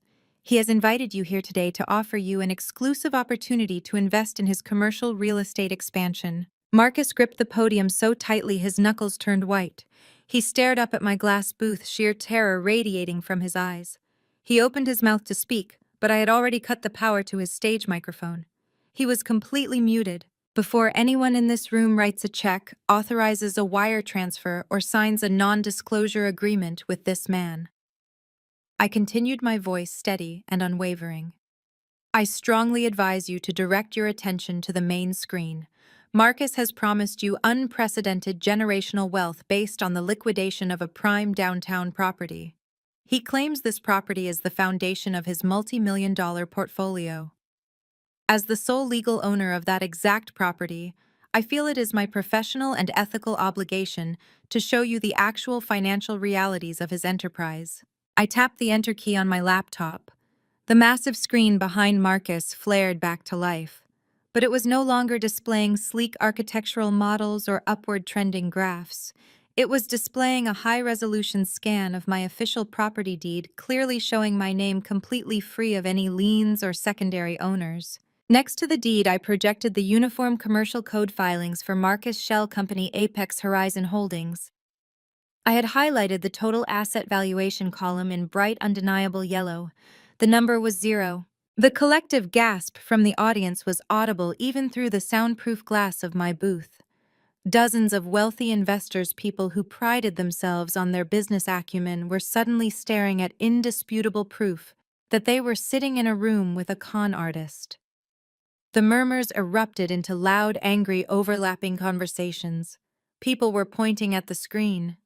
Someone in the second row stood up and demanded an immediate explanation. Outside my booth, Richard and Vivian were frozen in absolute horror. The security guards had stopped pounding on the door, turning around to look at the massive screen dominating the ballroom.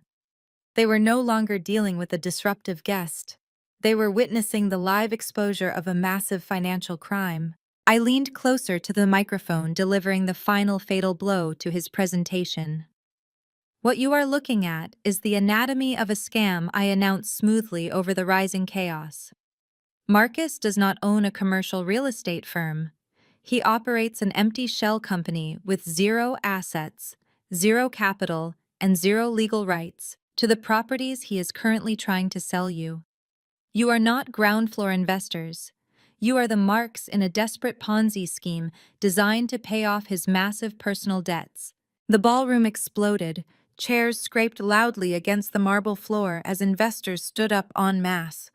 The polite facade of the gala completely vanished. People were shouting, demanding their deposit checks back. Marcus was trapped behind the acrylic podium, shrinking under the harsh stage lights, watching his entire fake empire burn to ash in real time. I did not raise my voice over the escalating roar of the ballroom. I simply let the digital evidence do the screaming for me. With a precise keystroke, I transitioned the massive 20-foot screen to the next piece of my forensic arsenal. A cascade of Marcus' personal banking records flooded the display. I had magnified the most damning details in bright red boxes, so even the people in the back row could read them clearly. I deliberately highlighted the relentless series of overdraft bank fees, the desperate microloans taken out at predatory interest rates, and the explicit trail of cryptocurrency funds being washed through his decentralized finance shell company. The numbers painted a pathetic portrait of a man drowning in his own financial incompetence. The investors who had just been offered a ground floor opportunity stared at the undeniable proof that their visionary was essentially bankrupt. I pressed the spacebar again, advancing my presentation. An official court document replaced the banking ledgers. It was a formal eviction notice filed in Cook County just 2 weeks ago. The document clearly stated that Marcus and Brooke were 4 months behind on the rent for their suburban house. I spoke directly into the microphone, my voice slicing through the chaotic chatter. A man sitting up here promising you massive generational wealth is currently facing imminent eviction from a leased property because he cannot afford a basic monthly housing payment. He is not looking for business partners. He is looking for a bailout to keep a roof over his head. The wealthy friends my parents had invited, the elite country club members they had spent decades trying to impress, began to turn physically away from Richard and Vivian. Disgust washed over their faces. They realized they had been invited to this glamorous event not as esteemed guests, but as marks in a coordinated family shakedown. The social prestige my parents worshipped was evaporating in front of their eyes. Vivian buried her face in her hands, genuinely hiding from the intense, humiliating glare of her peers. I was not finished. I brought up the preliminary sales agreement Marcus had drafted to secure his $100,000 deposit. I placed it side by side with a verified copy of my actual property deed. He forged this signature to facilitate a massive illegal wire transfer, I announced smoothly. That single action constitutes a severe federal offense. Anyone who signs a partnership agreement with this man today will be immediately entangled in a federal money laundering investigation by tomorrow morning. The ballroom descended into absolute pandemonium. Investors in expensive suits abandoned all professional decorum. A man in the third row shouted that he had already written a $50,000 check and demanded someone tear it up immediately. The grand financial illusion was entirely dead, replaced by the frantic, chaotic scramble of panicked, wealthy people desperately trying to protect their own personal financial assets. Marcus backed away from the clear acrylic podium, looking like a cornered animal. His eyes darted wildly around the room, searching for a way out of the disaster he had built. He thought the financial exposure was the worst thing that could happen to him. He was about to learn how thorough a forensic accountant can truly be. I tapped my keyboard one final time, closing the financial spreadsheets and launching the video player. The 20-foot screen suddenly shifted from stark white documents to the eerie high-definition black and white green of infrared security footage. The timestamp in the bottom corner read 2 a.m. The massive display showed Marcus dressed in a dark hooded sweatshirt gripping a heavy solid steel crowbar. The ballroom fell utterly silent again, captivated by the sudden shift from white-collar fraud to violent criminality. The audio from the security cameras played through the overhead speakers, filling the elegant venue with the sharp, violent sound of breaking glass. The entire room watched in horrified silence as the self-proclaimed real estate mogul repeatedly smashed the crowbar against my kitchen window, desperate to break into my home and destroy the physical evidence of his crimes. "This is how your visionary handles an audit," I stated, my voice echoing over the sound of shattering glass on the video. When he realized his fraudulent shell companies had been tracked, he did not prepare a legal defense. He attempted a violent midnight home invasion to destroy my primary hard drives. The man asking to manage your life savings is an attempted burglar running from the police. That was the breaking point. The crowd erupted into furious shouts. People were no longer just demanding their money back, they were actively pointing at Marcus, calling him a criminal and a fraud. The sheer scale of his deception had enraged a room full of powerful, well-connected individuals. Marcus realized the situation had shifted from a public humiliation into a severe legal trap. He abandoned all pretense of defending himself. He spun around, leaving the podium completely unattended, and bolted toward the heavy velvet curtains at the rear of the stage. He pushed forcefully through the dark, heavy velvet fabric, desperate to find the service corridors that led to the hotel loading docks. He was moving with the frantic speed of a man who knows his freedom is evaporating by the second. He shoved past a row of catering carts, knocking a tray of glasses to the floor in a loud, echoing crash. He sprinted toward the heavy metal exit doors marked with glowing red signs, thinking he had managed to slip away in the chaos.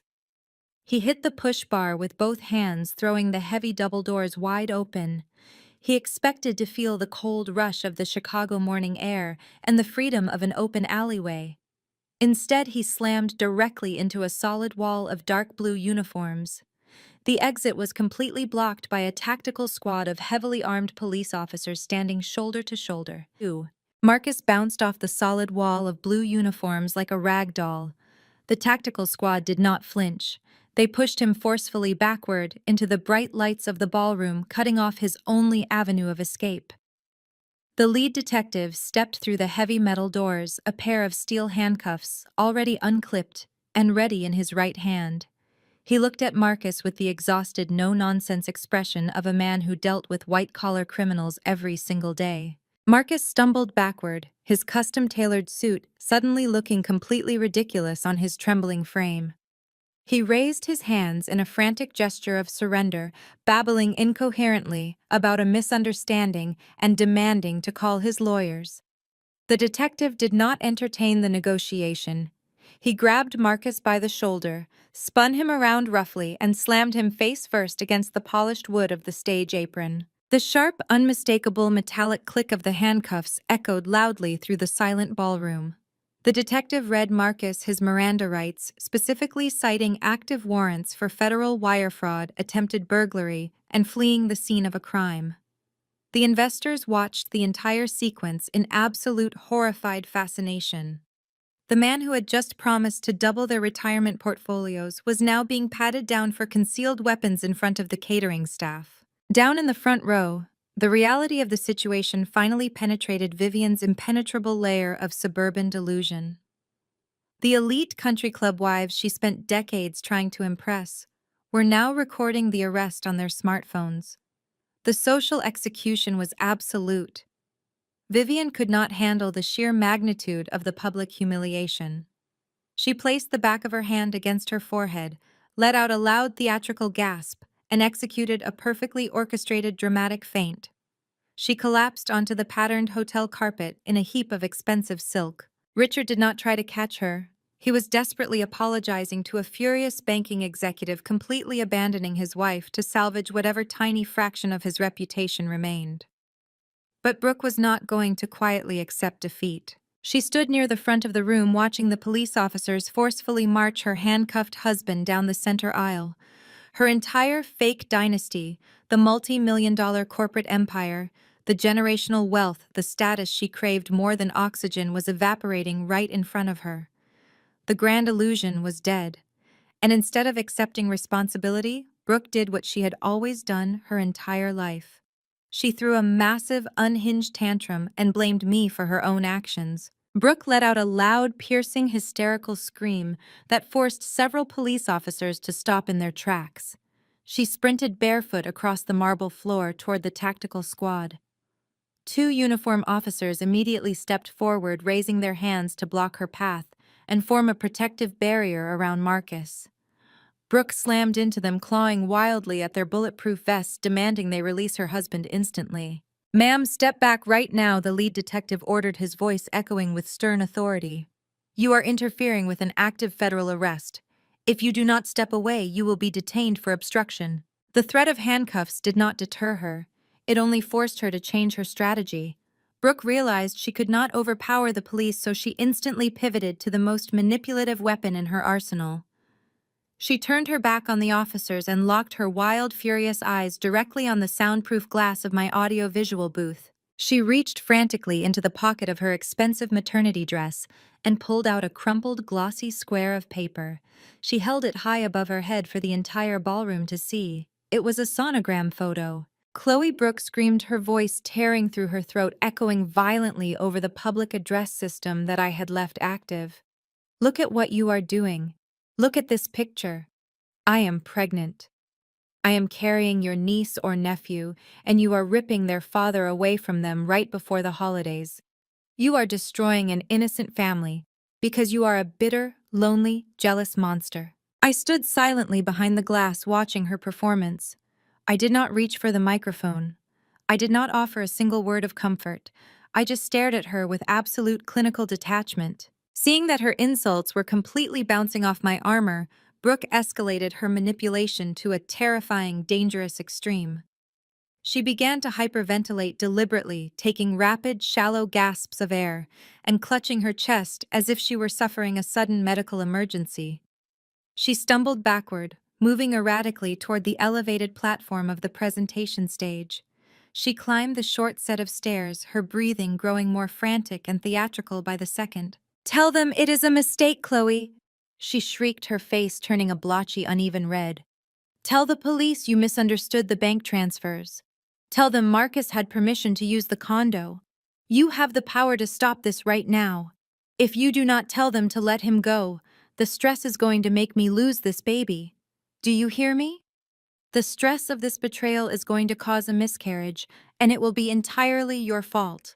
The wealthy investors in the crowd murmured in shock, highly disturbed by the sudden violent emotional blackmail unfolding on the stage.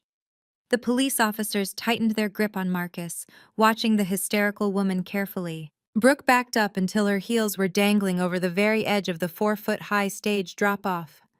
She teetered precariously, waving the sonogram photo wildly in the air, her entire body shaking with manufactured panic. She pointed a trembling, accusatory finger directly at the glass of my booth, her eyes wide and unhinged. She took a deep breath and screamed, "If you do not call off the police right now, Chloe, you are murdering my unborn child this instant." I stared blankly at my hysterical sister through the soundproof glass of the audio-visual booth. Her threat hung in the dead silence of the ballroom, a toxic ultimatum designed to weaponize my morality against me. She stood on the edge of the presentation stage, waving that glossy sonogram photo like a shield, daring me to take the blame for a tragedy she was fabricating in real time. She expected me to panic desperately, hoping my ingrained familial guilt would force me to call off the police to save her from a self-inflicted panic attack. She had fundamentally misunderstood who she was dealing with. I am an auditor. I do not negotiate with emotional terrorists, and I certainly do not back down when I have the definitive receipt in my pocket. I reached into the pocket of my charcoal blazer and pulled out my smartphone. I kept the ballroom speakers entirely active. I unlocked my screen and opened a secure audio file I had held onto for precisely 3 weeks. When Marcus first began bragging about his sudden influx of real estate capital, I did not just search public registries. I hired a private investigator to trail him, needing to know exactly where his phantom funds were flowing. The investigator followed Marcus to a high-end downtown steakhouse where he was having a celebratory lunch with his wife. They chose a secluded corner booth, assuming their conversation was private. They were wrong. The investigator was seated in the adjacent booth with a highly sensitive parabolic recording device. I stepped closer to the mixing board, picked up the flexible gooseneck microphone, and held my phone directly against the receiver. I looked straight at Brooke, meeting her wild, desperate eyes through the glass. I pressed play. The audio quality was exceptionally crisp. The distinct sound of clinking silverware and ambient restaurant chatter filled the massive hotel ballroom. Then Marcus' voice echoed through the overhead speakers, completely devoid of the panic he was currently displaying. "It is too easy," Marcus laughed on the recording, his deep voice carrying a tone of absolute predatory smugness. "Your parents are practically throwing their checkbook at us. Once we tell them about the baby, they will cover the entire commercial lease for the new office without asking a single question. They are so desperate for a grandchild to show off at the country club, they will fund the entire operation just to keep up appearances." Down on the ballroom floor, the police officers paused, looking up at the ceiling speakers. The wealthy investors who had been shouting just moments ago fell entirely silent, captivated by the live broadcast of the deception. Then Brooke's voice came through the speakers. It was not the trembling, victimized voice she was using now. It was sharp, calculating, and dripping with malicious amusement. "I already ordered the fake sonogram package online," Brooke said on the recording. "It comes with customized dates and a legitimate-looking clinic header. I will just tell Mom I went to a boutique clinic in the suburbs. She will eat it up." We will use the pregnancy announcement at Thanksgiving to force the issue with the condo. Chloe might be a cold corporate robot, but even she will not have the guts to legally evict a pregnant woman during the holidays. If she tries, I will play the victim on social media. She will sign over the deed just to make the harassment stop. We just have to keep the timeline vague until the wire transfer's clear. I stopped the recording. The abrupt silence that followed was heavier and more suffocating than any noise could have been. I lowered the microphone and looked out at the crowd. The glossy sonogram photo Brooke had been waving around suddenly looked like exactly what it was, a cheap piece of printer paper bought off the internet for $20. The pregnancy was entirely fake. The ultimate trump card she had just accused me of murdering did not exist. Richard and Vivian were standing near the front row. They stared up at the stage, their faces completely stripped of color. Vivian was trembling violently, her hands clutching her designer handbag, as if it were the only real thing left in her world. For decades, they enabled Brooke, celebrated her, and actively participated in her campaigns to tear me down. They believed her lies, funded her lifestyle, and turned a blind eye to her profound selfishness, because she fit their image of the perfect golden child. Now they stood in a room full of their elite peers, listening to an audio recording of their favorite daughter treating them like disposable bank accounts. They had been mercilessly conned by their own flesh and blood. Brooke stood frozen on the edge of the stage. The manic energy drained out of her body in an instant. Her arms fell limply to her sides, the fake sonogram dropping from her fingers and fluttering uselessly onto the polished wood floor. She looked at Marcus, who was staring at the ground, entirely defeated. She looked at our parents, who were backing away from her. She looked at the crowd of investors whose faces registered nothing but pure, unadulterated disgust. She had no more lies to spin. She had no more fake tears to shed. Every single manipulation tactic she relied on for 35 years had been systematically dismantled and publicly incinerated. The crushing weight of her reality finally broke her. Brooke did not scream. She did not threaten me anymore. She simply buckled. Her knees gave out and she collapsed heavily onto the stage floor. It was not a medical emergency. It was not a faint. It was the physical collapse of a woman whose entire existence was built on an illusion that had just been vaporized. She sat on the hard floor, staring blankly at nothing, the shattered remnants of her fake dynasty scattered around her, leaving her with absolutely nothing but the cold, hard truth. The police officers hauled Marcus off the stage, his tailored suit wrinkling as they shoved him through the heavy brass doors of the ballroom. I did not stick around to watch the hotel staff clean up the shattered remnants of my family's reputation. I simply unplugged my silver USB drive, packed my laptop, and walked out the back exit of the audio-visual booth. I left them to the wolves. The legal avalanche that followed was swift, brutal, and entirely merciless. I did not have to sit through agonizing court dates or endure dramatic cross-examinations. The evidence I provided to the federal authorities was so overwhelmingly comprehensive that it completely eliminated the need for a lengthy trial.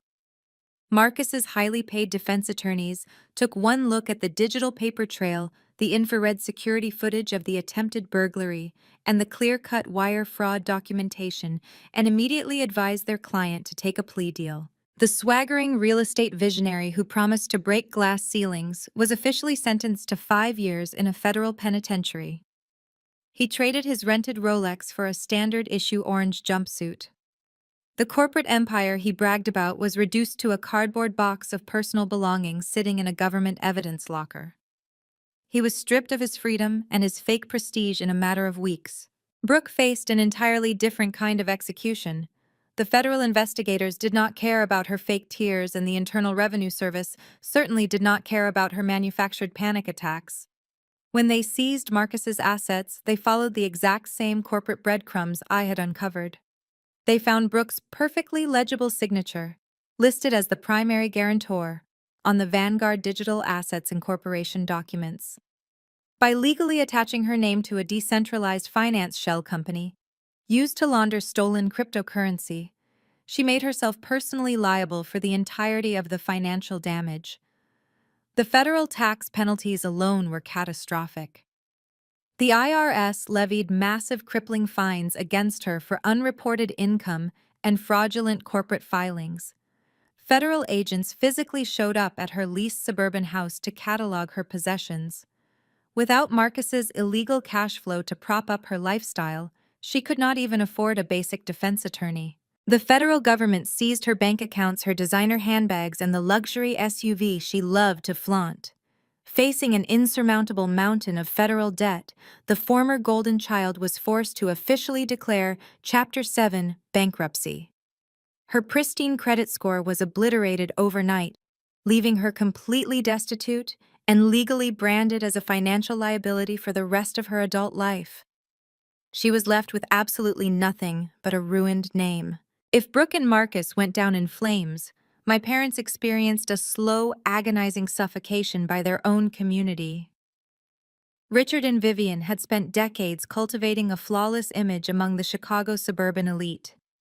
They had personally vouched for Marcus, inviting their wealthiest friends, country club acquaintances, and local business owners to that ballroom. When the dust settled, those humiliated investors did not just walk away. They hired ruthless civil litigators and filed a massive class action lawsuit directly against my parents, accusing them of actively facilitating and endorsing a fraudulent investment scheme. Richard tried to leverage his old business connections to secure a legal defense, but nobody would return his calls. The social exile was absolute and devastating. The country club quietly revoked their membership. Their neighbors stopped inviting them to holiday parties. The mounting legal fees from the class action lawsuit rapidly drained their remaining retirement accounts. To pay the court-ordered settlements and avoid prison time themselves, they were forced into a corner they had spent their entire lives running from. The bank initiated a harsh, unforgiving foreclosure on their sprawling 6-bedroom estate. Vivian wept on the front lawn as she watched repo men carry her custom Italian marble tables and antique chandeliers out to a moving truck. The sweeping driveway and the heavy oak doors were auctioned off to the highest bidder to satisfy their massive debts. They lost absolutely every shred of the status they worshipped, reduced to financial ruin in the very neighborhood they used to rule. 6 months after the disastrous gala, the transition was complete. My sister and my parents had been entirely stripped of their fake wealth, their unearned arrogance, and their comfortable suburban shelter. They were forced to pack whatever meager belongings the courts allowed them to keep into a rented economy moving truck. They had exhausted every favor, alienated every friend, and burned every bridge they ever possessed in the city. Their luxurious illusion had been permanently shattered by undeniable data. But narcissists rarely accept defeat gracefully. When they hit absolute rock bottom, they do not look inward for accountability or reflect on the damage they caused. They look outward for a new host to drain. Destitute, desperate, and completely out of options, they realized there was only one person left in the entire city who possessed the financial capital to save them from living in a cramped, low-income apartment. They convinced themselves that familial obligation would ultimately override my common sense.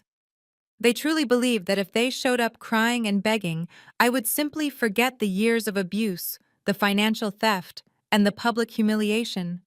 They were preparing to walk right into my territory. They made one final unified decision. They packed themselves into their cheap rental car and drove directly to my corporate office to demand my help, completely blind to the fact that I was the architect of their downfall. My accounting firm occupied the top 3 floors of a sleek high-rise in the financial district. The main reception area featured imported slate floors, minimalist leather furniture, and a heavy security desk manned by trained personnel. It stood as the exact opposite of the chaotic energy my family brought when they pushed through the revolving glass doors. I was sitting in my corner office when my desk phone lit up. My lead receptionist sounded uncomfortable, informing me that 3 individuals claiming to be my parents and sister were refusing to leave the downstairs lobby. They were weeping loudly, making a massive public scene, and begging for an audience with me. I locked my computer screen, adjusted the cuffs of my tailored blazer, and walked out of my office. I took the private executive elevator down to the main floor. The silver doors slid open, revealing a pathetic tableau I could have predicted months ago. Richard, Vivian, and Brooke stood huddled near the reception desk. The visual transformation was jarring. Vivian wore a cheap, poorly fitted raincoat, her blonde hair limp and unstyled. Richard hunched forward, his shoulders stripped of the arrogant posture he used to carry. Brooke looked the worst of all. The entitled golden child was practically unrecognizable with dark circles under her eyes and trembling hands. When I stepped out onto the polished slate floor, their eyes locked onto me, like I was a life raft in the middle of a hurricane. Vivian broke away from the group and rushed toward me. Tears streamed down her face, ruining her minimal makeup. Chloe, she cried out, her voice cracking with manufactured desperation. "Oh, thank God you came down.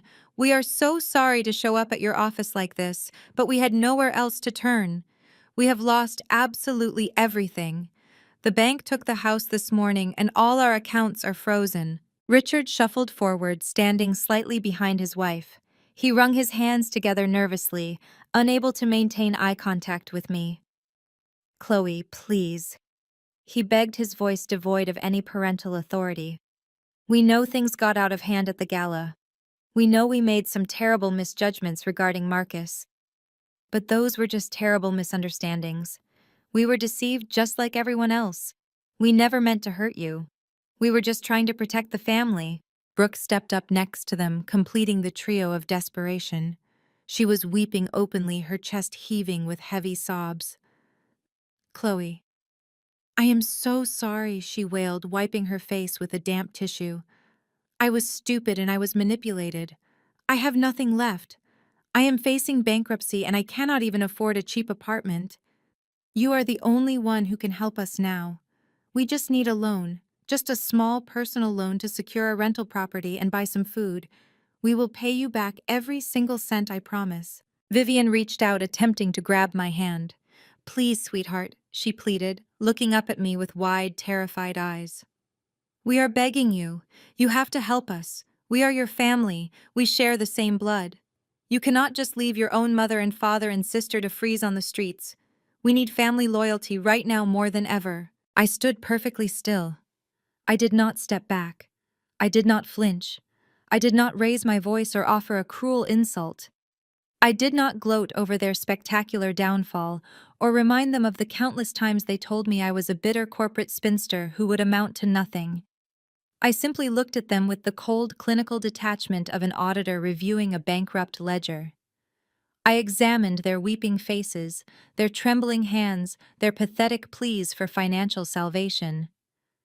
I looked at the people who had drained my college fund, tried to steal my property, and actively attempted to destroy my professional license just to protect a con artist. They were waiting for my empathy to override my logic. They were entirely out of luck today, and they knew it. I looked directly into Vivian's desperate eyes. "You chose fake prestige and golden children," I said, my voice slicing through the lobby with chilling indifference. "I am not your bank, and I am no longer your daughter. Pay for your choices." I did not wait for their response. I simply raised my hand and signaled the two large security guards standing by the reception desk. The guards immediately moved forward, with practiced efficiency. They grabbed Richard by the arms, stepping between him and me. Another guard intercepted Vivian and Brooke, physically blocking them from taking another step in my direction. The realization that I was actually throwing them out hit them with the force of a physical blow. The weeping instantly turned into absolute hysteria. "No," Vivian screamed, struggling against the grip of the security guard. "Chloe, you cannot do this to us. You cannot leave us like this." Brooke began wailing uncontrollably, her voice echoing sharply off the marble walls. "Chloe, please do not do this. I am your sister." The guards maintained their professional grip, forcefully dragging the three of them backward across the lobby toward the spinning glass doors. Richard yelled my name, his voice cracking with pure terror as he realized their final desperate lifeline had just been permanently severed. They kicked and screamed, fighting against the inevitable reality of their own consequences. Their desperate cries bounced off the high ceilings, creating a chaotic symphony of total ruin. I did not flinch at the loud noise. I simply turned my back to them, smoothly adjusting the lapel of my jacket. I walked confidently back toward the executive elevators, my heels clicking steadily against the polished stone floor.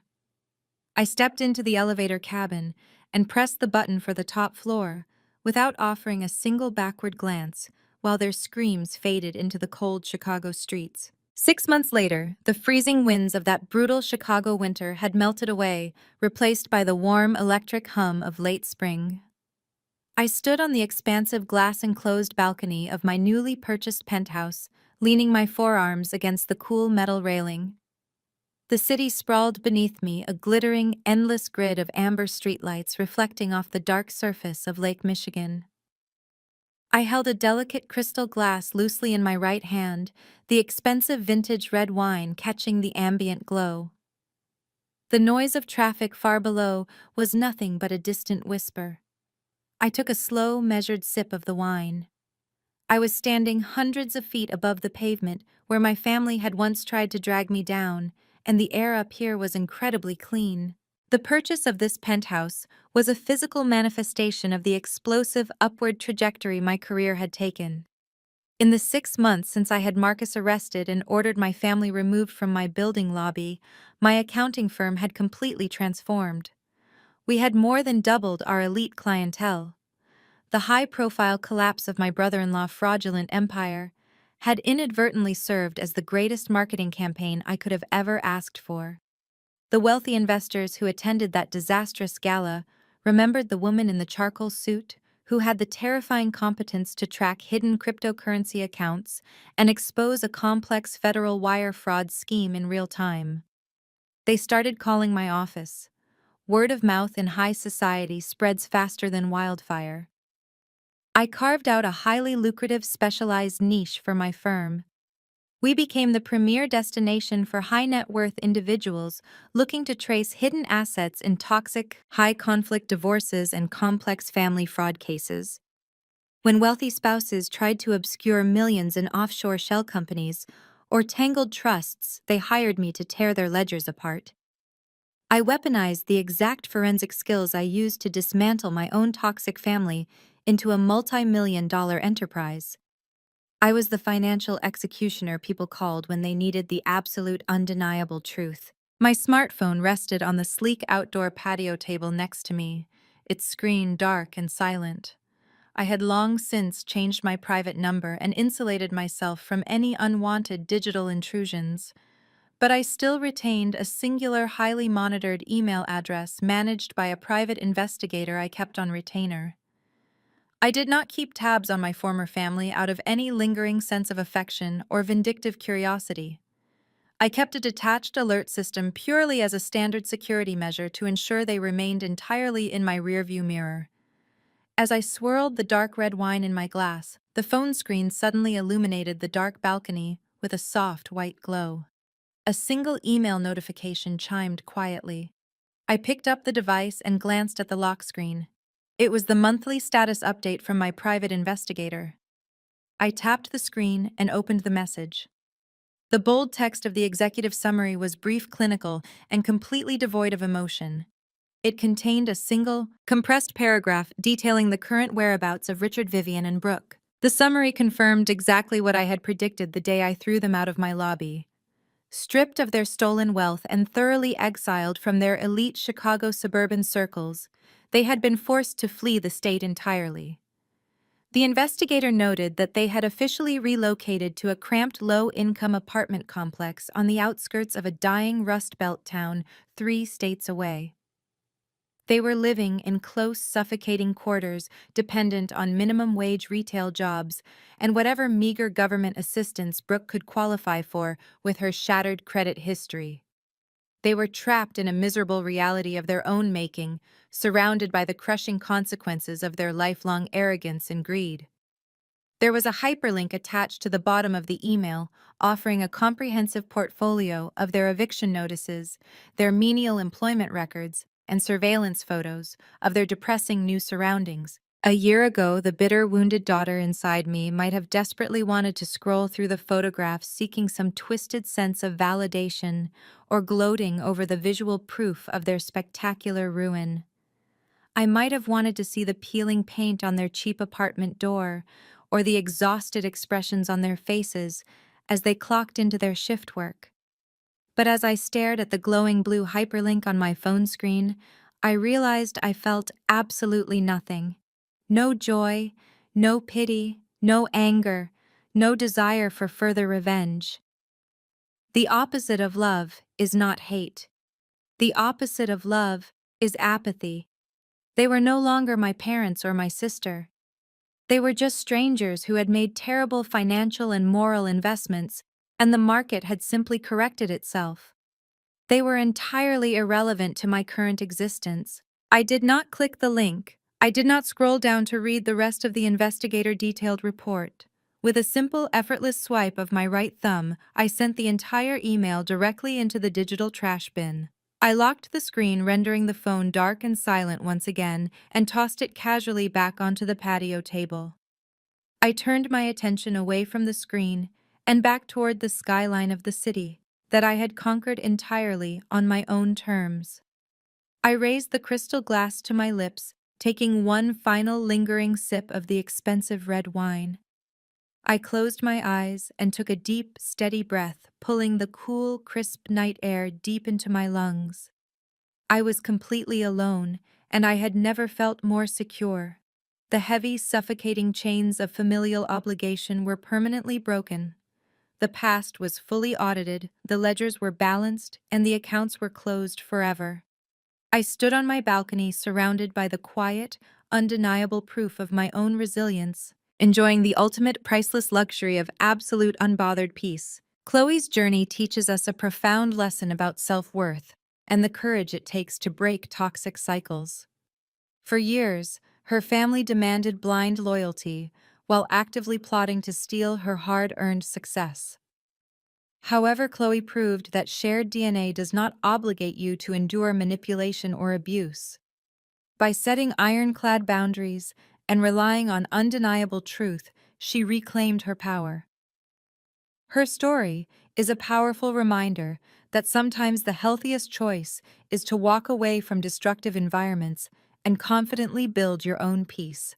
Have you ever had to set hard boundaries with toxic relatives?